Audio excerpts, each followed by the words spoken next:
We started the fire. Yes, the fire rises. How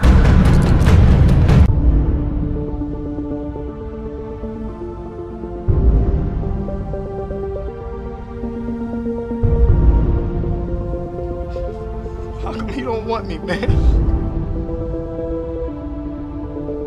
I have failed this city.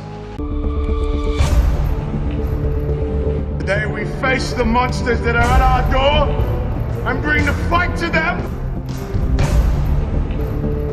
We will not go quietly into the night. We will not vanish without a fight. This day we fight! That's how winning is done.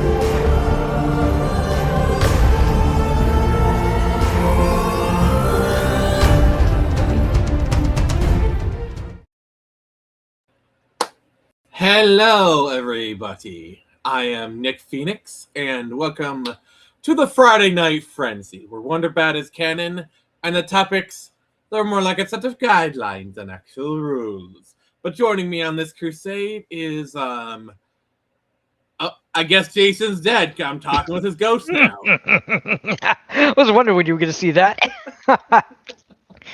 Yeah. I was looking to introduce you, be like, he dead. Well, I'm kind of trapped in Pence's basement right now, so I'm having to be. How did that happen? How did that happen? Don't ask. It's complicated. Did he ask if you smelled my chloroform? Dude, you've seen me kidnapped multiple times. You've seen it firsthand. You've participated in my kidnapping. I forgot about that for a moment, and then I regretted my decision. Do you not forget that one time where I started to wake up, and then you slapped me with a dead fish to knock me out again? Yes, I remember that, actually. I still smell salmon sometimes. Well, I'm sorry. I shouldn't have hit you that hard.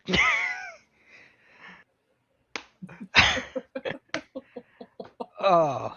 How you doing, buddy? I'm doing good. I'm doing good. I've actually got some work on the novel done. Some, not much. Only a few words, but hey, a few is better than none.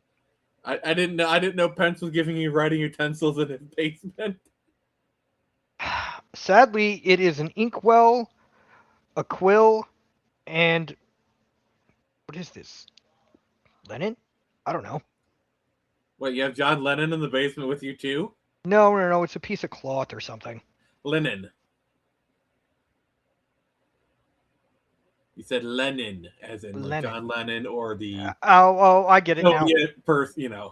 Yeah, I get it. Well, I could write on his back, I guess. Moving on. We're moving on. Oh, I do the weirdest jokes ever. Never ask us to do any improv scenes because they will get this unhinged very quickly. They will get unhinged fast, yes. Oh my god.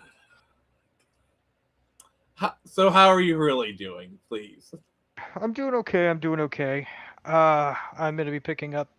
Well, family's going to go buy it for me, but I'm getting another Magic deck. First time in 15 years, but... Ooh. Yeah.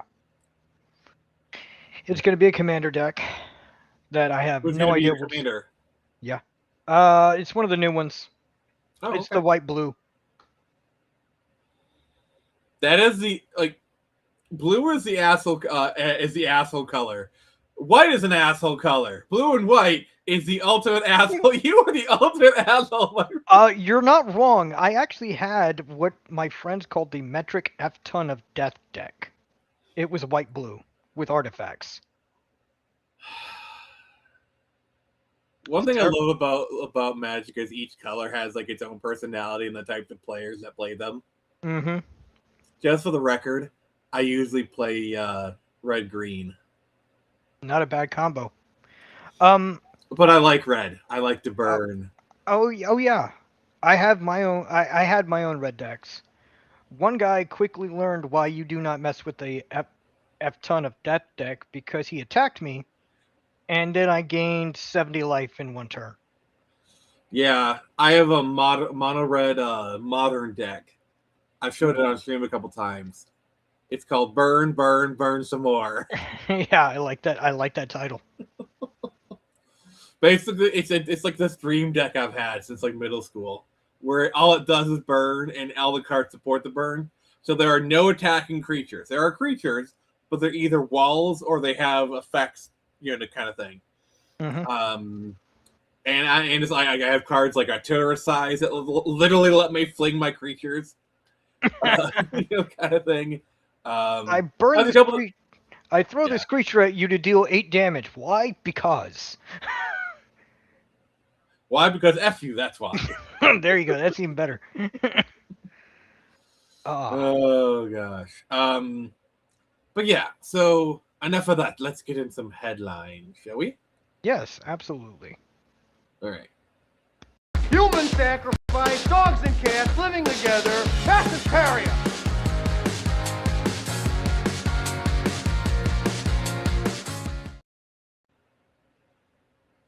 All right, welcome to Headline Hysteria. We talk about all things that are important, just maybe not important enough for a full episode.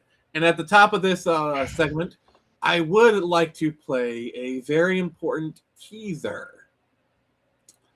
Yes. So, as you all know, I do the comic book creature, and we're getting ready to launch the trade in June. So, because it's getting close to pre-launch, we have a teaser. Let's watch it, shall we?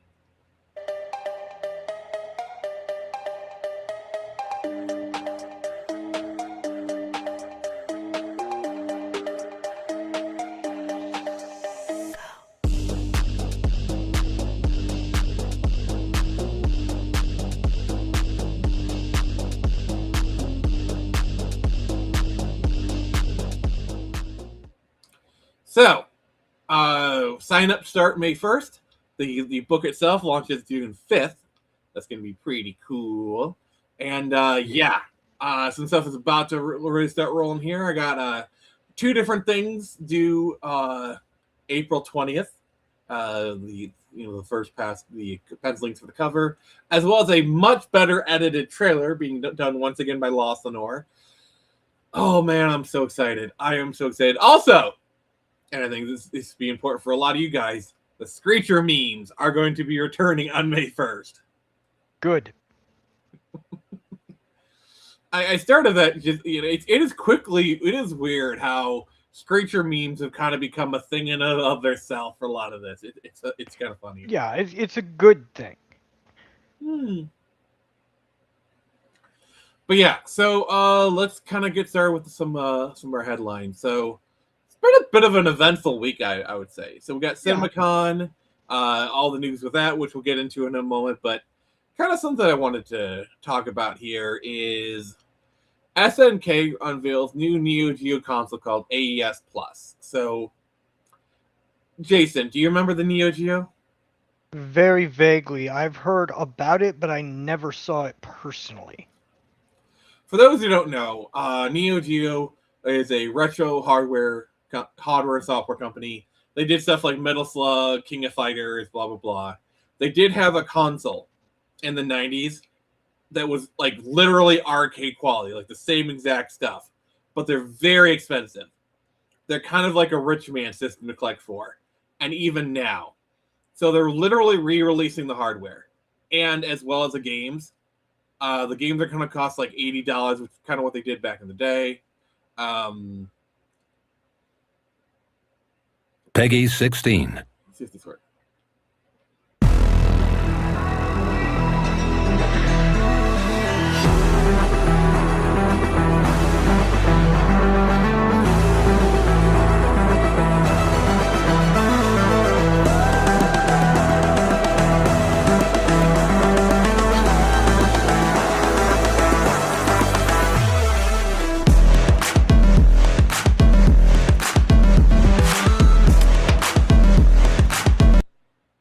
You got the idea. Yeah, I get the idea.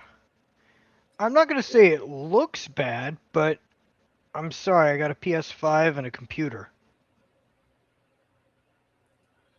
Yeah, it's basically the same thing, just they'll have, kind of, I don't know. Thing is, Neo Geo was always niche back then in the interim and now, especially with the price. So I'm like, who is this for? A rich kid who's bored with the stuff he's got right now.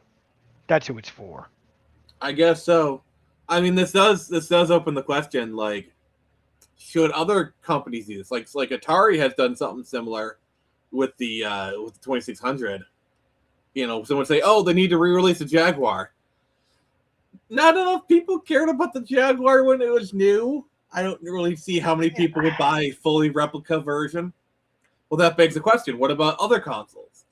You know, Super Nintendo, Dreamcast, you know, all these other ones, the N64. Yeah, Here's exactly. the problem. It has to do the Venn diagram of, is there a demand for it, and is it cost prohibitive? Like, for example, let's take the Dreamcast. Is there a demand for a replicated Dreamcast? Yes, actually, I would say yes. Yes, I would agree with you. It's a very popular system. You know, the game formats. The problem is the disc format was GD-ROM. They'd have to re-engineer the GD-ROM drive, and the question becomes: is there enough of a demand to satisfy that kind of cost?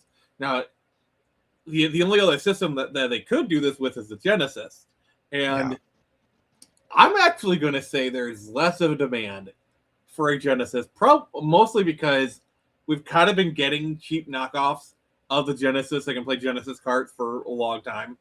Yeah. And, you know, yeah, like maybe a really high quality one. Like, the only one I can maybe see would be the Genesis. That's a maybe. Nintendo's never going to do it. Nintendo never will. No.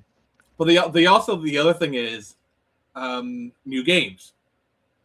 You know, the possibility of new games. The possibility of new games for it is like next to zero, almost. The reason why the Dreamcast is so popular, the homebrew, is because it can play CDs. And so it's actually not that difficult to develop your own Dreamcast game, and then you can press it onto a professionally pressed CD, because the capacity to make CDs has never gone away. Like, there's still plants now that you can actually make custom CDs, even today. Really? I never knew that. Wow. Yeah.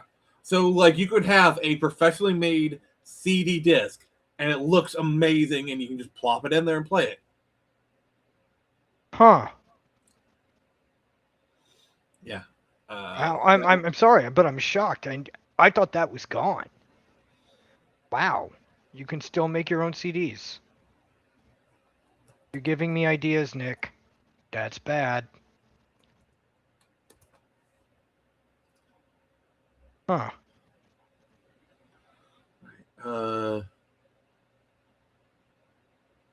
But I mean, still, even if they would, I just did like a 10-second Google search, and this is what I found. I'm sure if I did like more of an extensive search, I would find stuff, but literally just 10 seconds did this.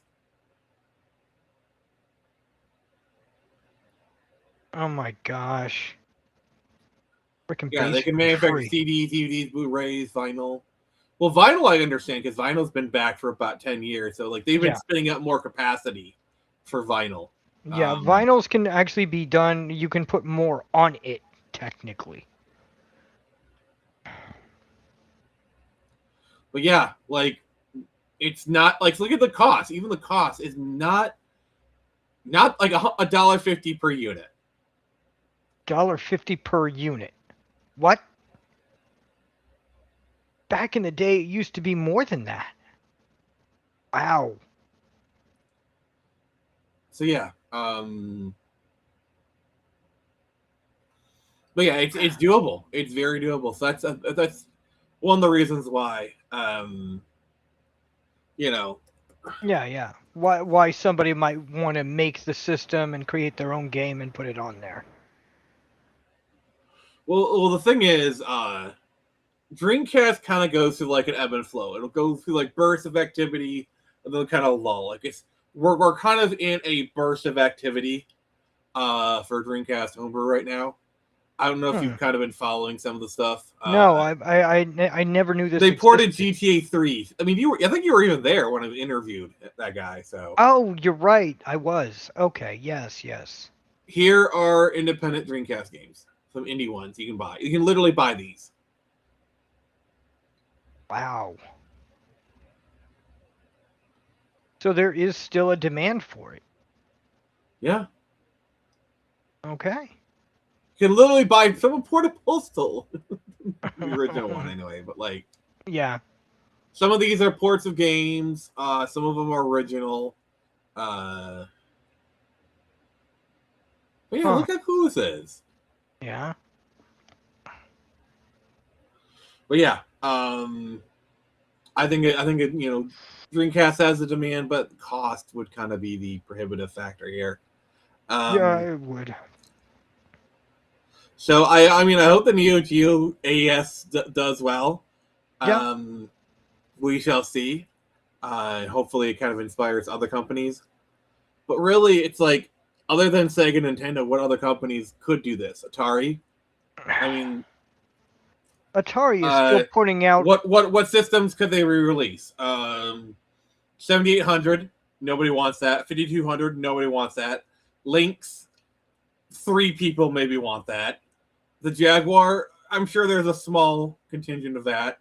But I don't think there's enough of demand. Like, really, No. it's 2600 is the only thing for that. Yeah. The Turbo Graphics, again, Yeah. small audience. And then there's the Sega stuff. Could they release a Game Gear? Sure. Would it do, like a Game Gear with, like, like a play the Game Gear cards would have a rechargeable battery and a better screen? You know what? I'm just gonna say that actually might do well. Like that Yeah. actually, I could actually see that going well. Yeah. But I don't know.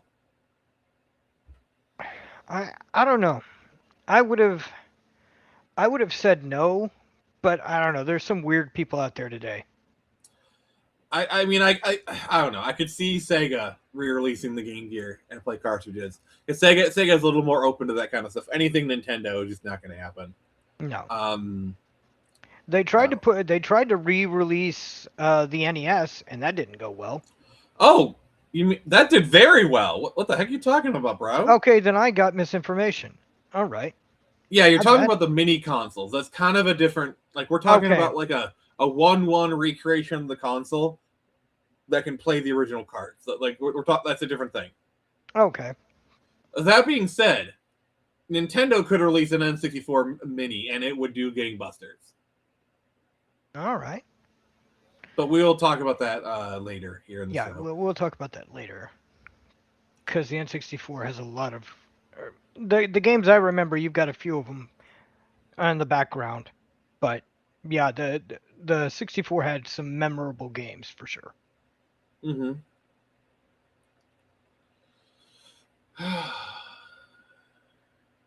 Okay.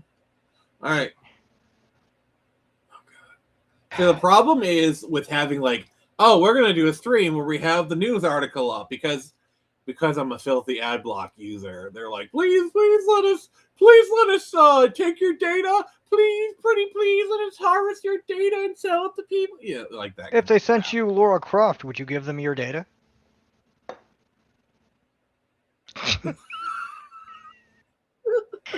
My bad jokes have almost no limit. Okay. I'm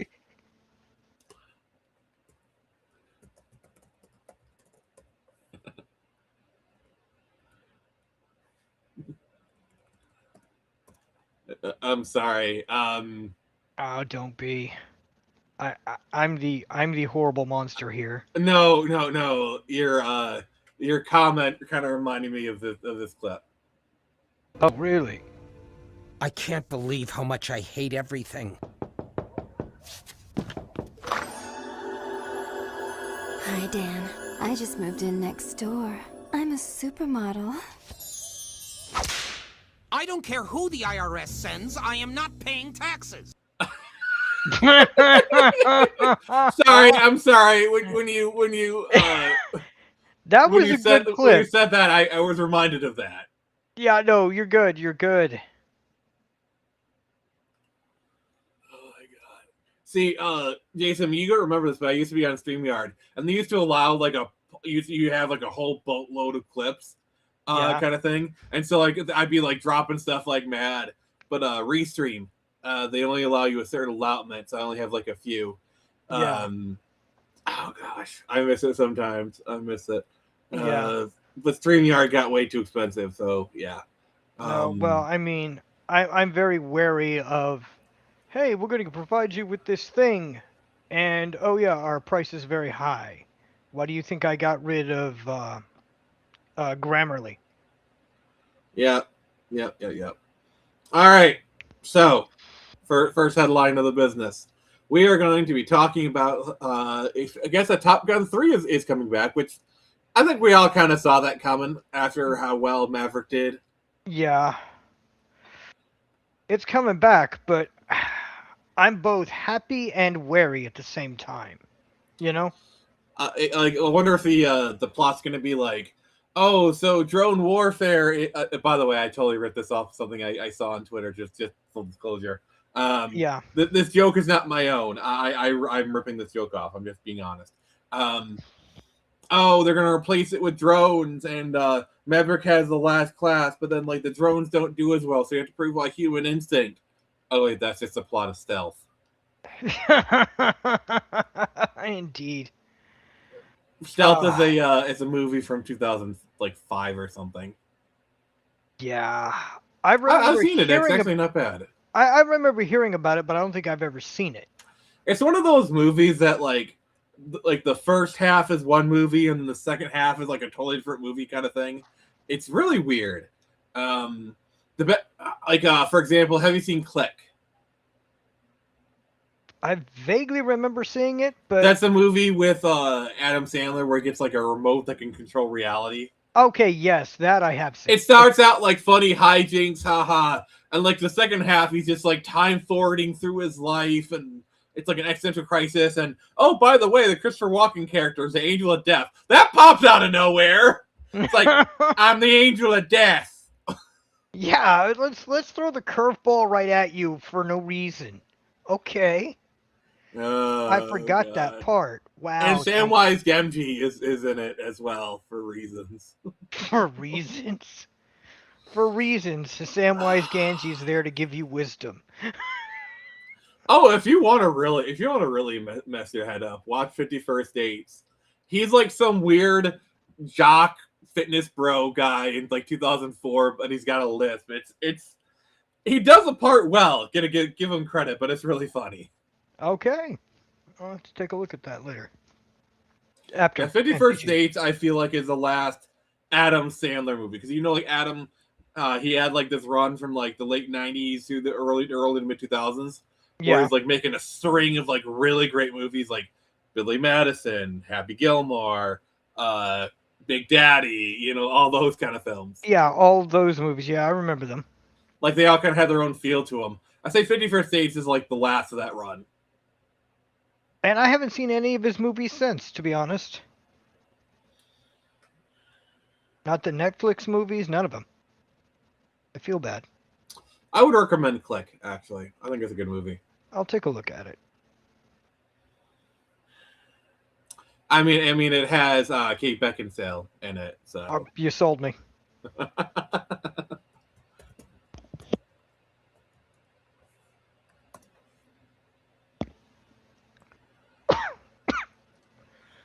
Man, but I don't know.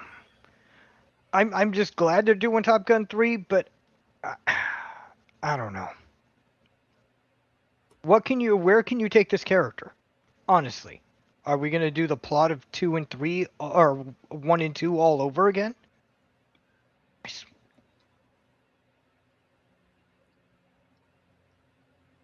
I forgot to shut off my phone. I'm sorry. No, it's okay. I was kind of pulling up a clip. I wasn't really listening to what you're saying. I'm sorry. Yeah, you're good. You're good. Well, I mean, Knight Rider was going off. To do these documents, it's gonna take me months. And you better get started.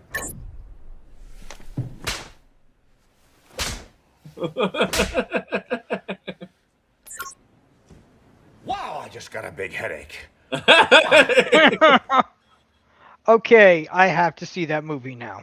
It's got a surprisingly stacked cast. Like, as we saw, David Hasselhoff, Kate Beckinsale, Henry Winkler is in it as his father, Sean Astin, Christopher Walken. Dude, there's some of these names that I haven't seen their stuff in a long time, but David Hasselhoff, you can't smack David Hasselhoff. That's wrong. You know, have you seen Kung Fury? I was watching it and I fell out of it. I need to see it. And you're right. God, you missed the joke at the end of it where he's in like a kit car and it's the Hoff 9000, and he's like, "You don't hassle the Hoff." Oh God, I love that. I love David Hasselhoff. I just love him as a person. He's a funny guy, actually. I like actors who kind of embrace kind of their cheesy kind of thing. Yeah. Like Adam West kind of did, or to a degree. Like, yeah. David Hasselhoff has taken the Knight Rider, and that's like his identity at this point. I mean, he's got a couple different identities. It's like Baywatch, kind of thing. Oh yeah. I forgot about Baywatch. Thanks for the reminder. Do you remember Baywatch Nights where David Hasselhoff fought vampires? No. What? Now I have. That was a thing. That was a thing. It's like, by day, I'm saving lives by the beach, but by night, I'm an investigative detective. And it started off kind of like a Law and Order kind of thing, and they're desperate for ratings. Like, we're gonna fight aliens, vampires. All right. Well, I mean, that'll send up ratings right up the gate. For how long? It didn't. Oh, I feel bad for you, David. But anyway, so I was seeing some reports that like Top Gun 3 won't be coming out till like 2028, which Cruise is getting a bit up there in years. Yeah, he's getting up there. I love him as an actor, but he can't keep doing this forever, guys. Mission Impossible is going to be handed off to somebody. Please, for the love of God, I don't want Tom Cruise to die in a stunt, because we both know he's going to try to do them himself. Yeah. So we're going to skip over the Mandalorian Grogu because, like, I just don't really have the energy to go in the Star Wars black hole again. No. All right, Nintendo. I have the What is your memories with the N64? Most of it is ironically Ocarina of God dang it! I see the Zelda thing there in the background, and I can't think of Legend of Zelda: The Ocarina of Time. There we go. That's my main memory. That's my main memory from the 64. For a lot of people, this is their memory.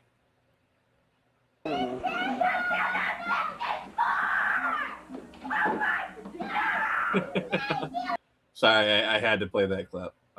Yeah, I'm fairly certain when I got that for my birthday or Christmas, whenever we got it, that was my memory. And then it faded into the background. So my memories of the time was I wanted an N64 as a kid. And I remember the whole family was kind of talking about it. And I wanted an N64. My dad was like, there's really not really any games for the N64. And we eventually got a PlayStation. So I was a PlayStation kid this generation. But I had plenty of friends who had an N64, so I had plenty of time with it. I'm going to give a bit of a hot take here. Okay. I think the N64 is a bit overrated. I'm looking. It has some very, very high highs, but they're oases in a vast desert. I was going to say, while I have good memories of it, like I told you before we started streaming, unfortunately, there are only very few games I actually played on the 64. The Ocarina of Time, the 2 hockey games, Madden, and the Bomber game. That's it. I don't remember any of the games. My issue is that everyone had the same 5 to 10 N64 games. They had Zelda, they had Mario Kart, maybe a sports game, maybe some sort of racing game, and then like 2 or 3 oddballs. Are there hidden gems on the N64? Yes, but the thing is, it's a very small pool. There's only like 388 altogether, and in North America, there's like 296 or something. I looked up for the stream. Yeah. And like I said, of that 296, only 20 to 30 are games that you'd actually want to play. And I forgot that Mario Kart was on here until you said it, and that's the first time we played it. Was the 64. I mean, Mario Kart 64 is probably my favorite Mario Kart, and that is, I'd say, 80% nostalgia. Yeah. And honestly, you know how long we probably had the 64? How long? 4 years. Then we went to PlayStation. Sounds about right. Converse that with like your average PlayStation user, and your average PlayStation user, there's a huge variety. Like there's a huge, like, I don't know. For me, the reason this is not a PlayStation episode, N64. So let's just focus on that. Yeah. It's not to say the N64 is a bad system. No. I think it's a good system, a bit flawed, Yes. but a good system with some of the best games ever made on it. But that's like 5 games on the system. 5 games out of hundreds. That's not good numbers. I'm being a bit hyperbole here, but like, oh yeah, like Ocarina of Time, great game. Mario 64, Mario Kart, Super Smash Brothers. Like you can name some really amazing games. But who is playing Aiden Chronicles? Who is playing Quest 54? You know, you might get some people talk about Snowboard Kids as a hidden gem, which fair, it's a hidden gem, or Quake. StarCraft is a surprisingly good port of StarCraft for the N64. Like there are hidden gems on the N64. I don't know. Yeah, I don't remember that many, and the ones I did play. I mean, you've listed most, or the one I forgot, but the others were either sports games or Legend of Zelda: Ocarina of Time and Bomberman. I think a big problem with the N64 is the N64 games were built around the controller. And when you're playing an N64 game with the N64 controller, it's very playable. Because try playing GoldenEye on an Xbox controller, it's a bit awkward. Versus when you play it on a 64, it's not the best controls, but it's like, the stick controls well, and then you use the L and R to aim, and then you have the Z button to shoot. It works very well. I think that's kind of the problem with a lot of N64 games is they're built around a very unusual control pad. Yeah, from what I remember of it, it was the control the joystick was in the middle, the Z was on that, and then the L1, the R1, whatever, was up there. But there was 2 modes of using it, and either way, you could not use certain buttons. Like if you're doing this configuration, you couldn't use the D-pad, you couldn't use the R. That's why a lot of games never use the R button, because most games were done with this configuration. Versus if you're doing it like this and you have the D-pad, you can't use the stick and you can't use the Z trigger. So it's literally a controller made of compromises. Yeah. I mean, it's been over 20 years since I've used it, but the more you say, the more I remember vaguely. The thing is, when you use a game that's designed for that controller, with that controller, they control good. They control great. Like Mario 64, GoldenEye, all these games that were made for this controller, they work great. I'm not even going to complain. Yeah, no, I'm the problem is some of these people, they're like, oh, we need a second camera control. They did it with the C6. I'm going to give a pass to that because nobody had good camera control in that generation. So I'm not going to hold that against Nintendo. Nobody had good camera control. I'm sorry, you can't say they had bad camera control when Resident Evil was on freaking PlayStation and you're talking about camera control. I mean, Resident Evil, I actually think they found a way for it to work with, they had the fixed camera angles and the tank controls. As much as I don't like tank controls, it's like it still works within that system. So, Okay, fair. yeah, but like so many like camera controls were such an issue that generation. And even in the PS2 generation, it was still a bit, touch and go for some stuff. It wasn't really until, like, I'd say the PS3, Xbox 360 generation that they finally standardized and nailed down a good kind of control scheme. Yeah, we haven't had during the, like, Halo controls beautifully with that dual stick format, but not a lot of game, like not every game was using that dual stick format, even in that generation. And now that's pretty much what they do universally, almost. Yeah, almost. So I'm not going to hold it against N64 for their games having like weird camera control moves, because everyone did. So that is not, Yeah, that's not. Gonna give it a pass. Yeah, that's not abnormal for the era. No. No, it's actually normal for the era, I would say. Yeah. Well, so was throwing your controller at the screen, screaming at the top of your lungs, but I mean that's. I mean, you want to know what's normal for the N64 era? I'm gonna do something. I'm gonna do a motion, and anybody who had an N64 will know what I'm doing. Yep. Do you know what I'm doing? You're and it's moving not what the you think, you pervs. It's not what you think. No, it's not. You're moving the controller around to pray to God your character moves or dodges. You've never played Mario Party, have you? No. I don't. Well, no, I don't think I did. Maybe I did. Maybe I didn't. So in the early Mario Party games, there was a bunch of mini games where you had to like rotate the control stick around, and literally the best way to do it would just be to like go like this. And I don't know how many bruises I got here. Like I remember getting blisters doing this. Like they're so like my friend of mine had a phrase for it. Oh, looks like this controller is Mario Partied out. Oh God, yeah. Because you see controllers that like were like so busted up because they did that in Mario Party. Yeah, maybe I played Mario Party, but I don't think I did that. Or if I did, I don't remember it. I will say this about the N64. The N64 is probably the best multiplayer console ever made. Oh yes.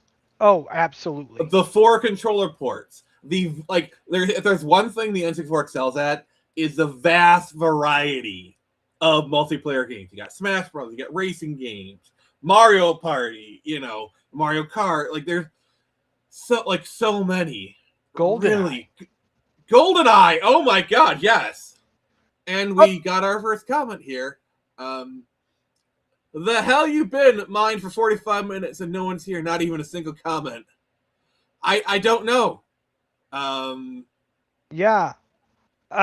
We've been live. We knew our audience would come in, but did YouTube not send out any notes? I'm gonna drop it next. That is weird. It is weird. That is weird. I know it showed up on Discord. Yeah. I mean, it happens sometimes. It happens. It happens. Share. X. You have activated your robot. How do you feel? I feel good. But yeah, GoldenEye multiplayer. Oh gosh. Yeah. That was a very special time in the late 90s. I mean, you remember that time. I'm sure you do. Yes, I do. I distinctly parties, sleepovers, college dorms. I would say from like, I think it came out like 97 to like 2001-ish. Yeah. Probably around the time of Halo, because all the people who played GoldenEye moved on to either Perfect Dark or Halo. But because Halo was the college multiplayer game in the early 2000s, but we're not talking about that right now. Well, yeah, but the thing is, even when I was starting to move away from the N64, me as my twin brother and I still did GoldenEye regularly. Out the day has come. No one loves Phoenix anymore. I don't know about that. I don't know about that. I still have love. I mean, I was getting some love on Twitter earlier, so Yeah, it yeah. is, It is what it sometimes is. it happens. Sometimes it happens. Yeah, this could just be a slow day. We don't know. Yeah. But Or yeah, not. I mean, hell, if you brought a 64 today and had GoldenEye or one of the multiplayer games, it would still draw a crowd because they're fun. But as we said, are the controls easy to use? Of course not. Uh, I still refuse to allow anyone to play. Who's the little midget in GoldenEye? Odd Nobody job. can. Effing odd Odd job. job. No one can play Odd Job. That is Okay, a for those that don't know, basically, with GoldenEye, you have to press a button and aim. An odd job is below. Like you're kind of your standard stuff. If you're not aiming, you just shoot right over his head. So like to hit odd job, you have to like press a button and aim down. Which is like literally like 5 seconds or so. So yeah, he's a bit of a cheat mode character. Yeah, he's a cheat mode, and while you're aiming, he's shooting and killing you.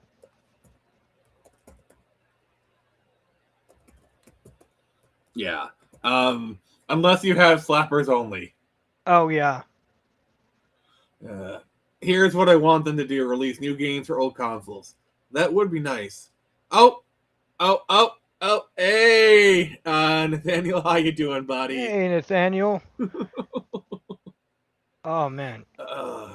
Yeah. So apparently, I kind of did like a call in the Discord, and Nathaniel's sister is in town, so that makes sense why he like that's kind of more important. So Yeah, that's more important. we understand, but thank you for checking in. If you want to stay here, Nathaniel, you're more than welcome to. But we're all Family good. first. Yeesh.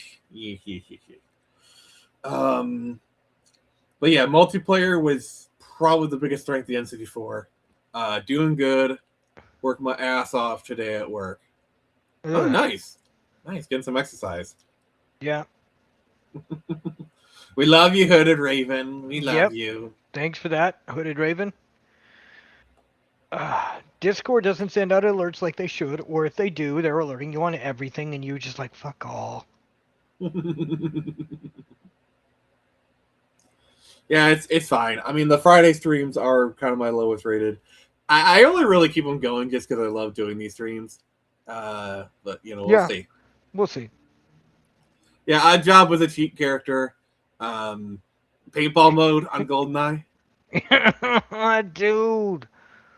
I hate that mode. So did you ever do Mark of Kill? Like when you killed someone, you had like a little symbol you did on the walls, because if you did you could actually have stuff stick to the walls. You could actually I forgot. A friend of mine had like a smiley face. I did like the Z of Zorro. Maybe I did. I don't remember it. I'd probably just do a weird pattern, like just all over the wall. Oh, they're starting to filter in. We got Yep. Keely. Good morning from Hong Kong. Thank you, Keely. Thank you. Good. We are doing good. Yeah. We're just talking some N64, and Nathaniel Brown says, so Tom King is off Wonder Woman, but the story is continuing without him. So hashtag King off Wonder Woman is a success. Good job, sir. Nice. Good job. Speaking of writing, I got some done for my novel. Not much, but it's done. Nice. I'm gonna have and then to, speak. No, sorry. Go Go ahead. No. I'm gonna have to do a balance act, kind of, because for one character, I want a noir feeling to his character. Everyone else is not, though. Nice. So speaking of writing on my end, I finished chapter 6 of Quartermain, A Most Pressing Affair. That has now been sent to the editor, so we're going to get that done, and then we'll work on issue 7. And then issue 6 also marks the end of what would have been... chapter 6 marks the end of what would have been issue 1 of the comics. Nice. Hooded Raven, it's not morning in Michigan. It's evening at best. No. You didn't hear the change?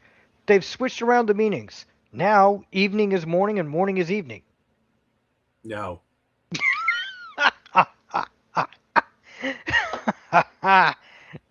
What? My bad jokes, man. This is what I do. Your bad jokes have bad jokes. Uh, Oh, for a second there, I thought it was tethered, but no, I'm not. Jason, yes. don't make me use this. I won't. I promise. Also, that goes for you, Hooded Raven. Do you want a ban? Do you seriously want a ban, Hooded Raven? I already know the answer. All right. I gotta go. I'll be right back. All right. Thank you for stopping by, Hooded Raven. I mean, all Oh right. God. Nick, I ban you. Nick, I ban you. That's what I get. Okay, we'll see Nathaniel. when you get back. When you get back, Nathaniel. Yeah. Oh my God. Well, I woke up at 12 noon, so technically it's afternoon for me.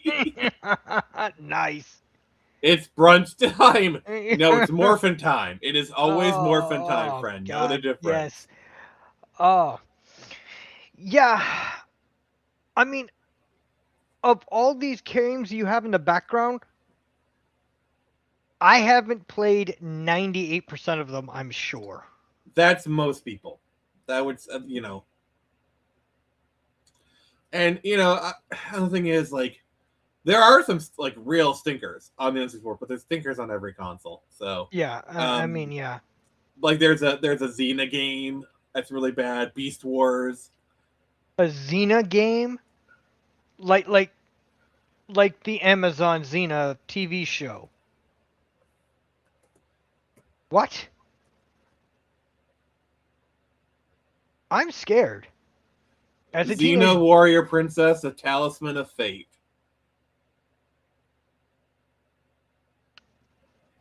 I'm more scared than interested. What the hell?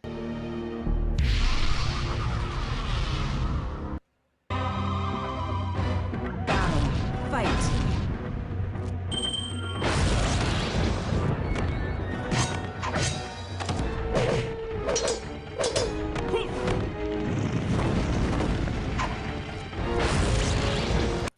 Yeah, the N64 had a surprising amount of fighters, though I would say none of them were very good, with the exception of maybe Smash Brothers. Yeah. I'm kind of glad I didn't know this game existed because that looks bad. You look bad. Well, yeah. Actually, no, you don't. I've seen your face. You're actually not that bad looking. Yeah, this is.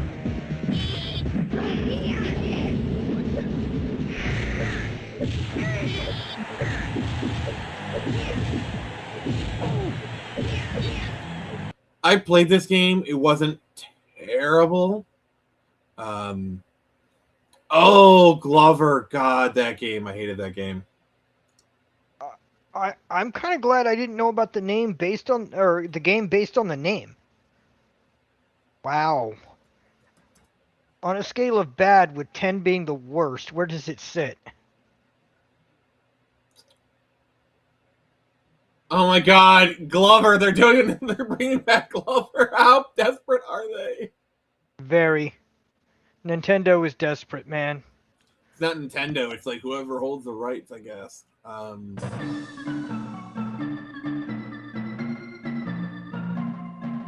You're a hand guiding a ball. That's it. I mean, there's a little bit more to it, but yeah. Okay, I'd be bored with this game fast.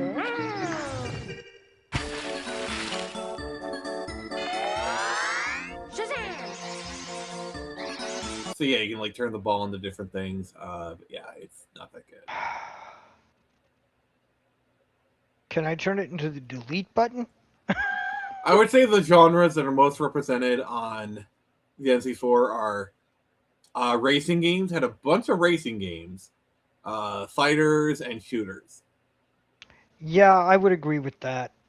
Because of the games I played, they were either Legend of Zelda, fighter games, or racing games. That's about it. Now, did I own them all? No. Some of my friends brought over their games. But that's about it. One game that's definitely a bit of a hidden gem on the C4. Have you heard of Mischief Makers? The name rings a bell.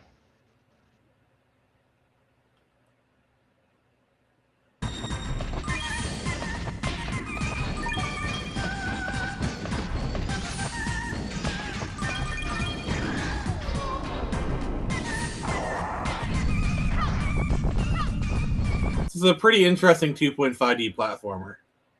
Huh. Okay. I don't remember this game. Maybe somebody talked about it at some point in my life, but I never played it. I mean, the other thing that is you said, oh wait, they had Pokemon games on the Yeah. 64. Yeah, There was I a did. bunch of them. There was a bunch of them actually.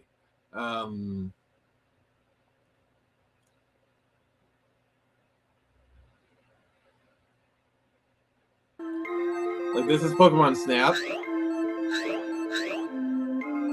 Oh, well, you got to take a picture of Pokemon. Okay, I've done this game.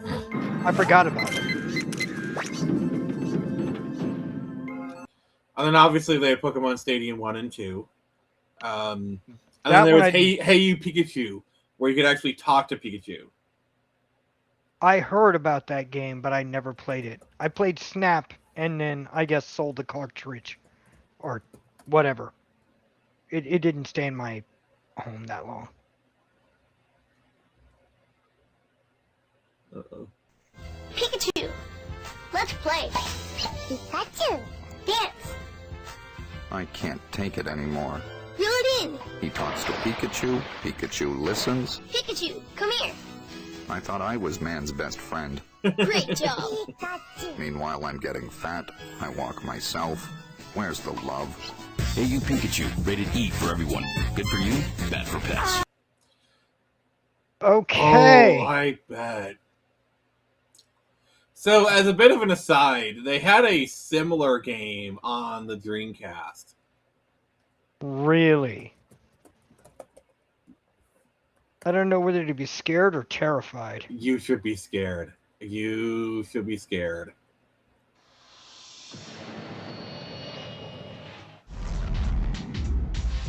I may not look so hot to you, but you should see yourselves through my eyes. Creepy. My name is Seaman. You don't know me, but you will. Some say my amphibious nature makes me seem odd. So, Jason, you want to play some Seaman? No. I am pronouncing it like that very deliberately. I know you are. Some Seaman. I feel like I'm watching a twisted, demented, like childish Tales from the Crypt. Oh, crap. Heaven. I didn't do it. Sorry, you cut out there for a moment. I apologize. Oh, you're good. You're Pikachu, over here, you dumb a-hole. Good. Yes, I'm deliberately separating the words as I pronounce it, I think for effect. For obvious reasons. Uh-huh. Seaman. Yeah, I get it. I get it.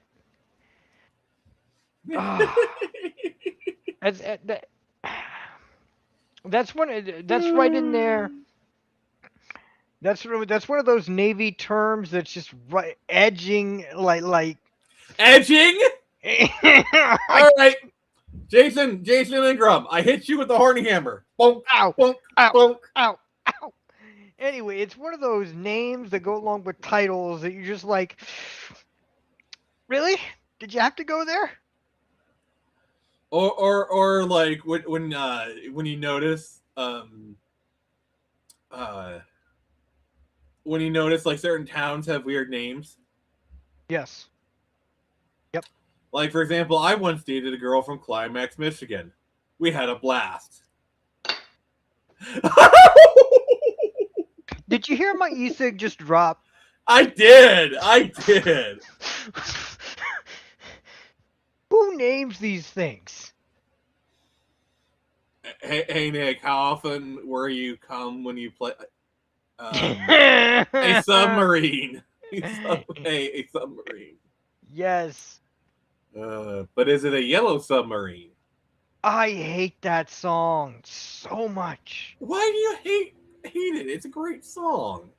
It probably is, but I guess it comes from somebody at one point in my life when I was a kid just playing floating in a yellow submarine over and over and over, and it irritates me. All right, Jason. What's long, hard, and full of semen?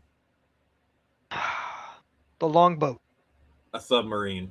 Oh, and worse. Like What? What the fuck? Keely, that was good. That was good, Keely. That was good. There was a 2-hour video you sent me, Nick. The dude irritated me the way he said yes. Hey, happy Dino. Yep. I mean, okay, Jason. Sometimes this happens. We sometimes it takes it about an hour certain for all the regulars to come in, and we're pretty normal. So This is pretty normal.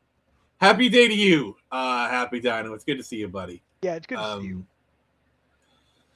Yeah. So there was a Wendigo video I saw, where he was doing something on a incident that happened literally the next town over, like 5 to 6 miles from where I live. And I couldn't watch it because he kept saying Ypsilanti. He kept pronouncing Ypsilanti, and I'm sorry, Harry Hooter, let's say it. By the way, if you are from the best way to tell if someone's from Michigan is to how they pronounce it.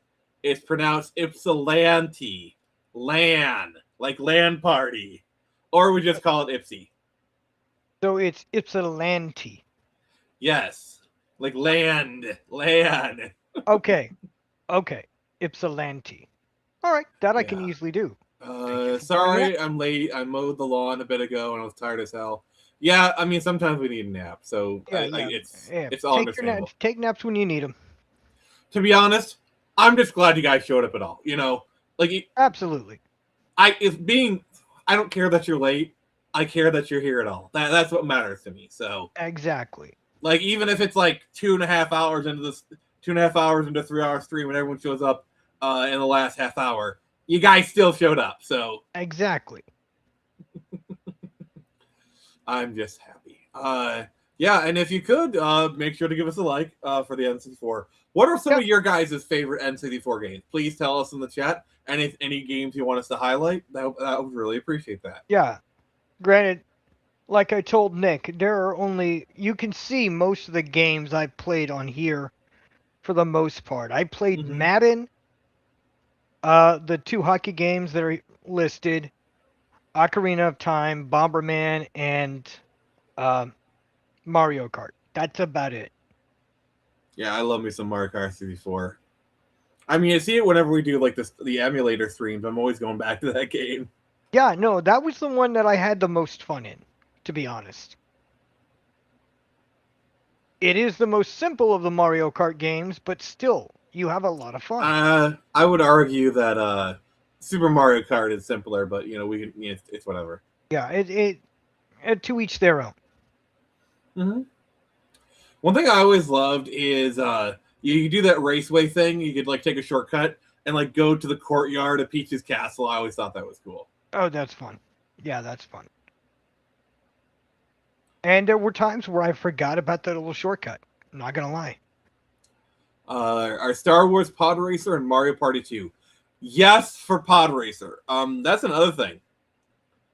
The N64 had some really, really good Star Wars games, like Rogue Squadron. Oh, I love that game. I didn't even know it had come out. I missed it. I didn't get into Star Wars games until KOTOR 1, to be honest. Well, the Rogue Squadron series started on N64, and then they continued on the GameCube. Like Rogue Squadron 2 Rogue Leader was a long title for the GameCube, which we'll be talking about when we do the GameCube, which will be about 2 weeks from now. I'll get into that in a second. But yeah. Pod Racer, really great game. Which I'm surprised I didn't know that came out, because like a lot of the kids at the time, I actually liked Star Wars 1. I didn't like Star Wars Episode 2, but I liked 1. Call me weird. You're weird. No. Thing is, like, there's a lot of different versions of Pod Racer. So you got like the ones for the N64, you got the Dreamcast version, PC version, you got the modern version re-release. By the way, you can buy Pod Racer on your Switch. I think Happy Dino already has it. Oh, really? And they are kind of even doing like a new version of Galactic Racer. I'm not really interested in it, but I know some people are. And then there's the arcade version, which has like the really weird controls. Oh yeah. Fair enough, Happy Dino. We will actually be covering the GameCube here in about 2 weeks or so. Yeah. Because next week we're actually going to be for the Friday night feature, we're going to be doing Star Trek 09, and Squidorable is going to be here with her notes. And yeah, I feel like no matter what I say, I'm going to get intellectually demolished by Squidorable, because like he seems really passionate about hating that movie. He's like, I'll bring my notes. I'm like, oh crap, I'm in trouble. But look, when she busts out the digital version of War and Peace, that's telling you a lot. That's gonna tell you. When Squidorable or Nick the Fat Electrician bust out their binder, yeah, you're screwed. Yeah, you're like, oh no. I've got the Pod Racer X Republic Commando Switch cartridge. Nice. Nice. Do you have any of the other Star Wars games for the Switch, like Jedi Academy, Jedi Outcast, KOTOR? Yeah, because they've been re-releasing a lot of the Star Wars games, and I am for it. Yeah. I'm sorry, but that's the only way Lucasfilms is going to be earning money now at this point. I'm surprised they haven't done a modern version of Rogue Squadron. There hasn't been like a modern re-release of that game, which I do find a bit odd. That is a bit odd. That I missed it, but everyone was still talking about it, even though I never played it. I was like, fine, it's a good game. Have fun. Yeah, like they did a modern version of the game, which I thought was limited, but okay. But Galactic Racer, But yeah, that pod racing game was so good. I miss. And if you're ever at an arcade and they have a full pod racing cabinet, please, for the love of God, try it at least once. That's an experience in your life, because it's got like the controls. It is so hard to control. I played it like last year. I was at an arcade and I played it. It is. Listen, if you ever want to catch your wife off guard when they go in, okay. I'm sorry. I'll take that down. What? That was a bit random. I had the Star Wars Heritage Pack, but sold it off before the PS3 since I beat Force Unleashed and Jedi Academy. Fair enough. Fair enough. I liked Jedi Academy, to be honest. I do too. It's got some really great mods. After KOTOR 1 and 2, Jedi Academy is my number 3. I still think Jedi Academy has the best lightsaber combat in any game. Oh, I will agree. I will agree. He says, I'm indifferent to the KOTOR series. Fair enough, Happy Dino. Yeah, that's fair. Not everybody played it. Not everybody enjoyed it. I'll admit that. Hooded Ravens in the doghouse for tonight. I mean, no, literally, he's sleeping on the doghouse tonight. No, I saw somebody do a review. I forget which YouTuber was doing it. And then he stopped mid-sentence. He's all, wait a minute. KOTOR's tricked me into playing D&D. Damn it! It's literally running, I think it's D&D 3.0. Not 3.5, but 3.0. Yeah. That's because WotC at the time did release a Star Wars RPG. So it's running off that system. I would argue it's more so because BioWare, but at the time they were making KOTOR, they had made like Baldur's Gate, Neverwinter Nights, so they were very familiar with the D&D system for RPGs. And I think that's why they use the D&D system as their underpinning, because it's what they're familiar with. Yep. And then from there, they built Mass Effect. No D&D. You know what? I mean, you're kind of missing a few steps there.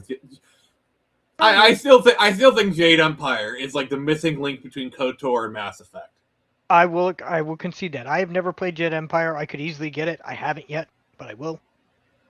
We may do a stream where I play it, and you'd be like, "Why?" Like, I guarantee you, I play one stream of it, you will buy it before the stream is done.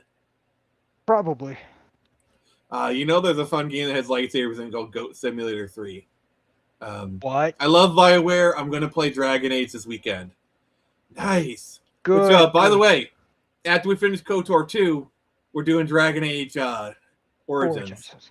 Which I have played religiously, so I will be able to help him. Yeah, it'll be fun. Also, if you want to play the most broke character in the game, I can tell you which class to play. I may or may not ask your help with that. Okay.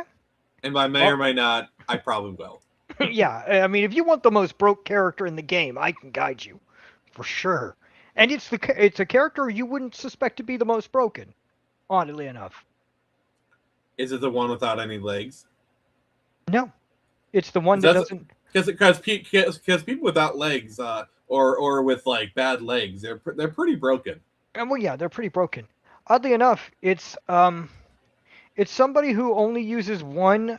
If you give them a melee weapon, they can only do it with high intelligence. I can tell you everything about this mace, its origins. I can tell you the metals. I can tell you the history. But for the love of God, don't ask me to use it. Yeah, exactly. Basically, that's normally how it would go. But yeah. Have you ever met those people? Like, they know everything about an object, but like right up until actually using it, kind of thing. Yeah, exactly. I can tell you how this sword was forged. It's steel. How it was I can tell you the contents of Henry Ford's stool the day this car was made. Can you drive it? Do you know how to fix the engine? Heck no. Why do you know all this stuff then? Because I find it interesting. I want to give that person the back of my hands. We choose to focus on this, not because it's productive, but because it find it interesting. Yes. Thank you, Kennedy, for giving us a good way of doing this. Dang it. We choose a hyper-focus on trains, not because it'll give us a job, but because we like it. Yep. All right, guys, you're going to have to entertain Nick for a bit. Apparently, Mother Nature wants to call me. I hate this. I mean, is she calling you maybe? All right, go fight with the dragon, sir. Yeah, yes, I will go fight with the dragon, and now a song is stuck in my head. You to the right. Okay. But yeah, so while Jason is away taking care of his stuff, I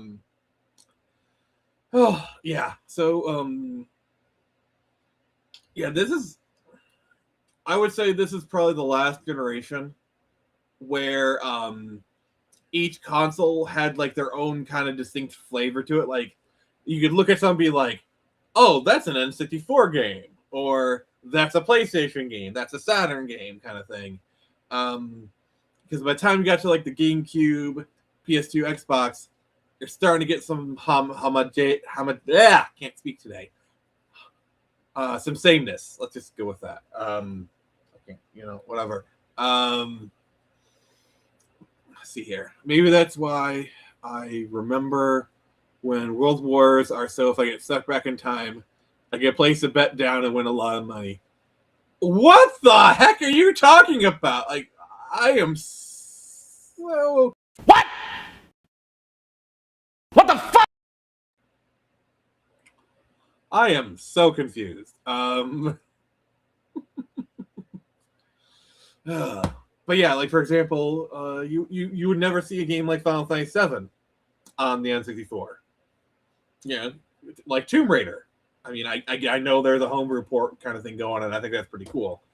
But on the same token, you wouldn't see a game like Mario 64 on the PlayStation. Yes, I know there's a port going. Definitely. Debatably, yes. I concur, except Nintendo still has a distinct identity.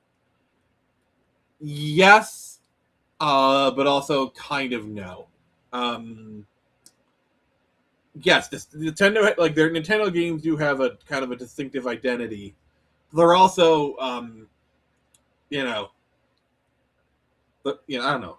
I just like the entire library, like even games that were not first party, like I would say Banjo-Kazooie, but like Banjo's like second party, so it kind of doesn't count. But like,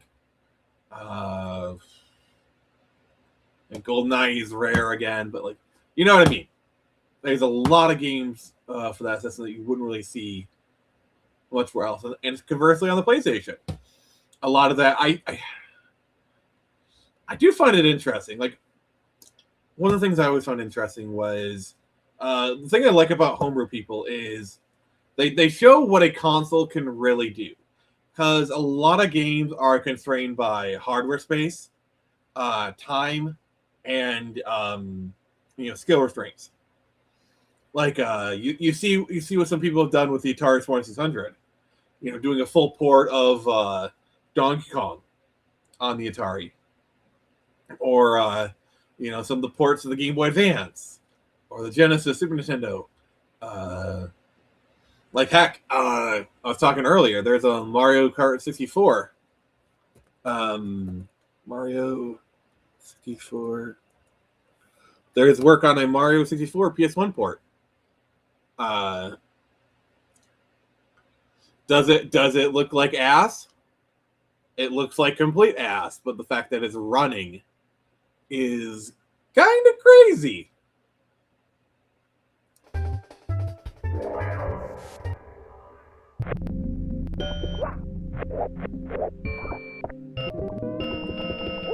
Oh god, this is some liminal bullshit right here.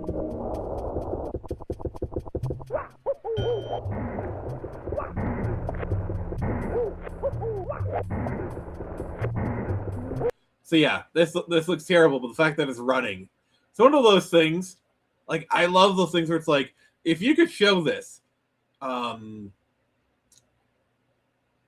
think I saw it when I was a kid. I haven't seen it in like forever. I also really like the commercial for Mario Party where Mario gets arrested.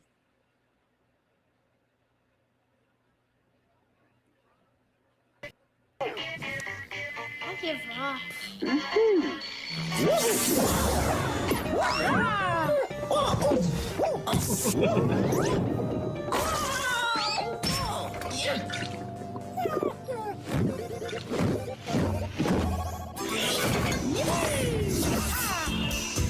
Calcium in milk helps bones grow. Okie dokie.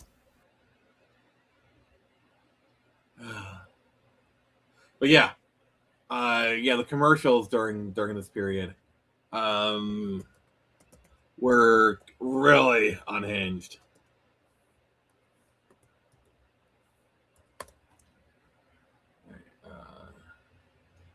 I am back. Mario's about to get arrested. Yeah. We're getting calls about a wild party over here. Know anything about it? I didn't think so. Which one of you jokers goes by the name Mario? It's me. Could you step outside, please? Welcome to Mario Party, where you and 3 friends battle it out all night long. With 6 adventure boards and 50 mini games, this party's just getting going. Mario Party, only on Nintendo 64. It's me, Mario. Yeah, tell it to the judge. Like, do you think Nintendo would release a commercial where their star mascot gets arrested in the commercial? Not today, no. Mama, may I have some Mercy 4? I have Mario in the fridge. Yes. But yeah, the commercials during this era were wild. Yeah, this and the GameCube era was just we will show that here in a second, but I have to play this commercial first.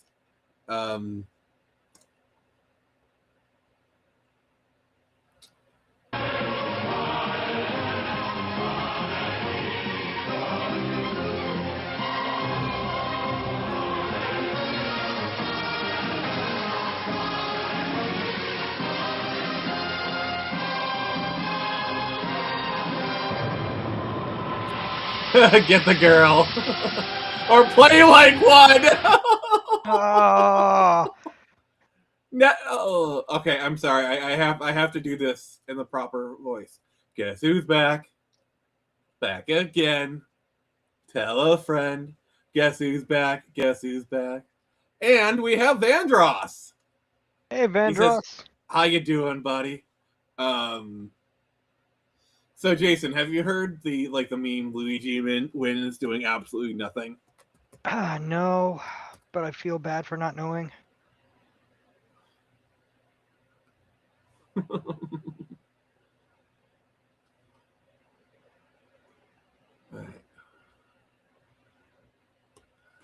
It's like a meme for Mario Party, essentially.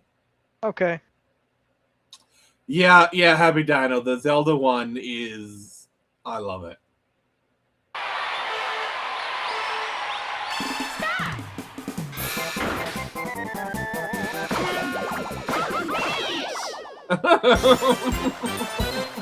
Okay, yeah, Luigi won by doing absolutely nothing.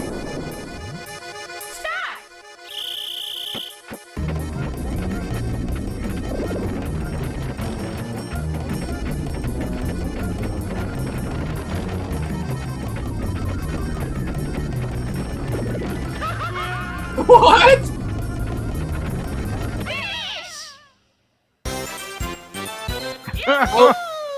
Oh, no, Nathaniel, what have you done?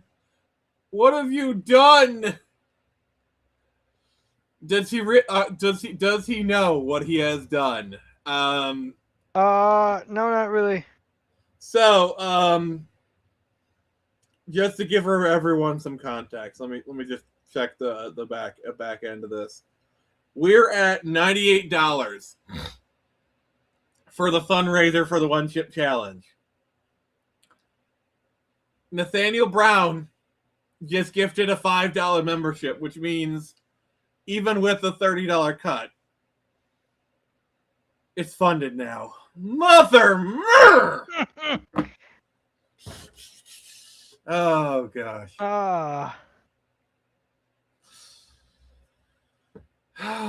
God dang it. He knew what he was doing. He knew what he was doing. All right. So, here's what's going to happen. For that, we're going to do it at the beginning of the month. Cuz I need to buy the chip, and those chips are kind of expensive. So I'll buy it when I get my money comes in on the 1st. And Pence will buy his chip, and Jason will be in the stream, but he is there for moral support and vicious mockery, depending on how he feels. Yes. I just wanted to gift a membership. That is awfully kind of you, sir. Yeah, that is awfully kind of you. It's fine, Happy Dino. I brought this upon myself. Because like $100. Oh no, he's making sure. You're making sure. Indeed. You're making sure. Holy crap, bro. For the lols.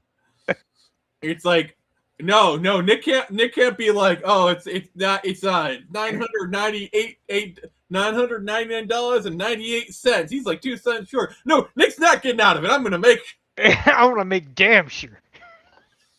So it's like $100 minimum to get a payout, and so I try to do something every month to incentivize it or whatnot, because I don't want to be the guy, begging for super chats. I like to inspire you guys to do it. That's kind of how I try to do things. That's the best way to do it. And by inspire, I mean what the fudgesicles? I am not getting out of this. Nope, you're not. Oh no! Okay. Him. I know him. He's cool. I think I met him one time. Showed up at a convention, busting myself. Really cool guy. Hey, Iron Inquisitor, how you doing, buddy? How you doing, my friend? Hey, man, how you doing? I just sealed my fate, Iron. Oh my God, that Iron, you might want to be here next month. we don't know the day it's going to happen, but Nick is going to take the one chip challenge. A lot of it's going to depend on Pence, so it's probably going to be on an off day, and it's going to be this format, like the studio format. I'm going to be the one on screen. Pence will not be having his camera on. Neither will Jason. But Pence will also be taking the one chip challenge. So I'll at least have that. Yeah. Oh God. Okay. All right. Well, I only have myself to blame, but be right back. I gotta go watch the Zelda commercial. Fair enough. Yeah. Fair enough. Iron, what's your favorite N64 game? And if you guys are enjoying this, please give us a like, please, for the love of God. It's just something. I'm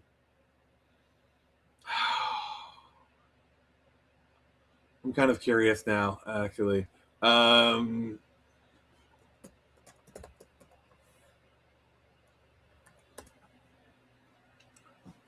right.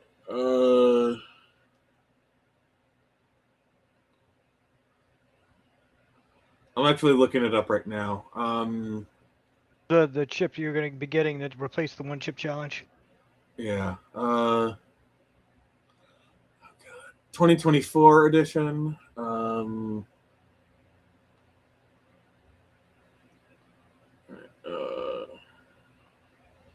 Pokemon Stadium, Rogue Squadron, Battle for Naboo, very, very good ones.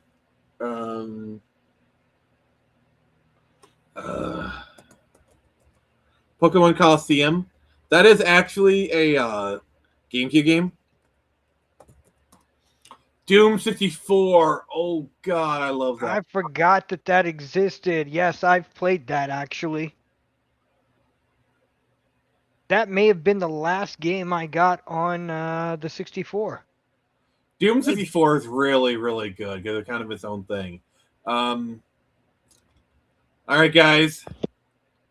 Let me show you what I'm going to have to deal with. So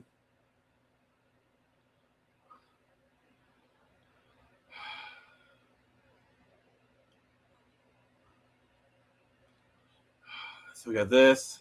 It's an equivalent. Okay, I don't think that's actually what I'm looking for here.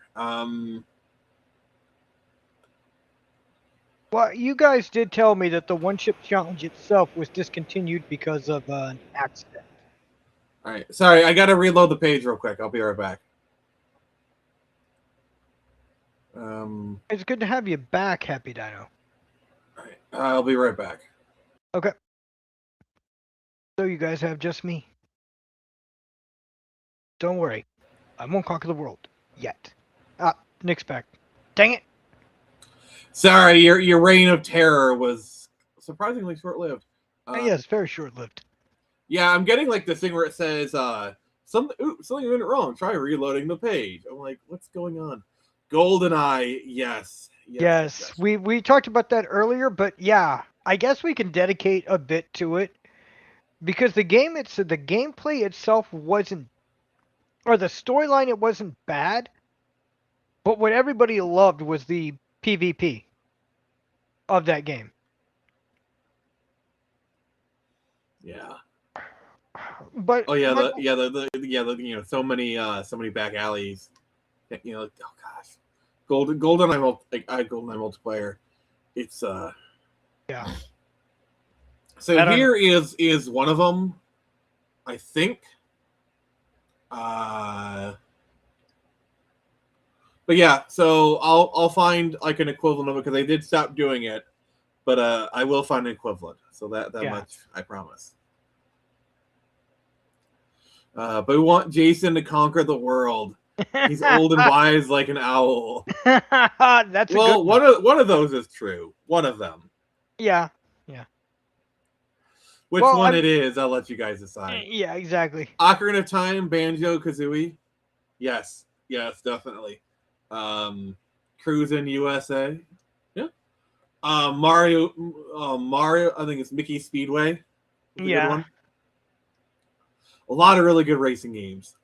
Yeah, a lot of good racing games. Hydro Again, my Thunder. friends had them, I didn't. Although which friend had it, I've probably forgotten their name at this point. Like some of the ones that I remember are like Quake, like I think it's like Quake 2, Quake 64, Ninja Rap. What about Ninja Rap? I mean, there's the DK rap. Yeah. It says, "Sup, I know it's not actually the word, but I'm not finishing that sentence because I do not want to catch any allegations. I know he's not intending that. I know, but people so easily misconceive stuff that I'm not going to finish that sentence. But it's fine. Sorry. Yeah. You say what you do. Oh. Cruising USA was cool. Same with World. My brother loves. Yeah, Cruising World. Yeah. I never got. I heard about those games, but I never got them, and I don't know why. You have to talk to my 13-year-old self to figure out why. Well, let me load up the DeLorean, and yeah.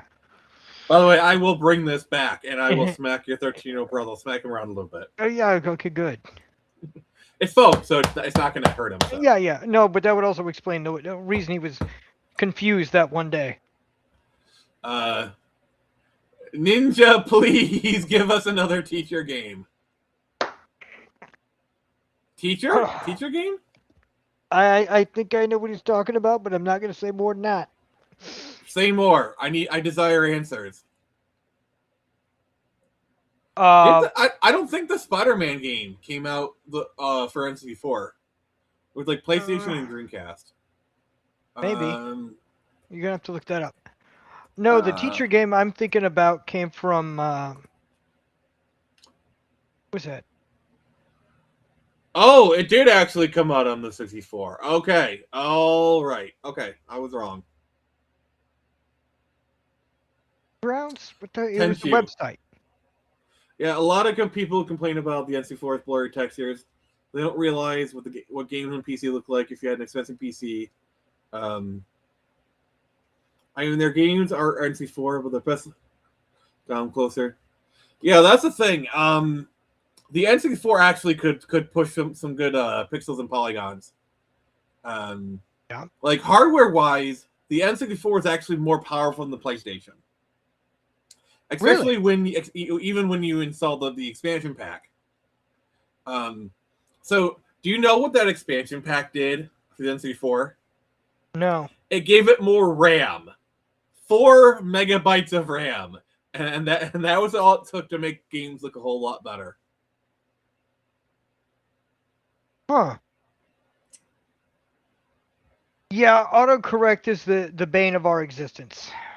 I will say, okay, go Ninja, go Ninja, go Ninja, go. Oh God. You're making me feel a lot younger than I should feel right now. It's probably a good thing. Yeah. Lieutenant Jason, you got no legs. No, I don't. Oh, God. One of these days we need to do Forrest Gump, cover that movie. But oh God, we need to. I'm gonna be. I got my opinions about that movie now that I didn't back then. Trust me. Also, I'm gonna do a statement. I think the N64 has better graphics than Nintendo Switch. Yes.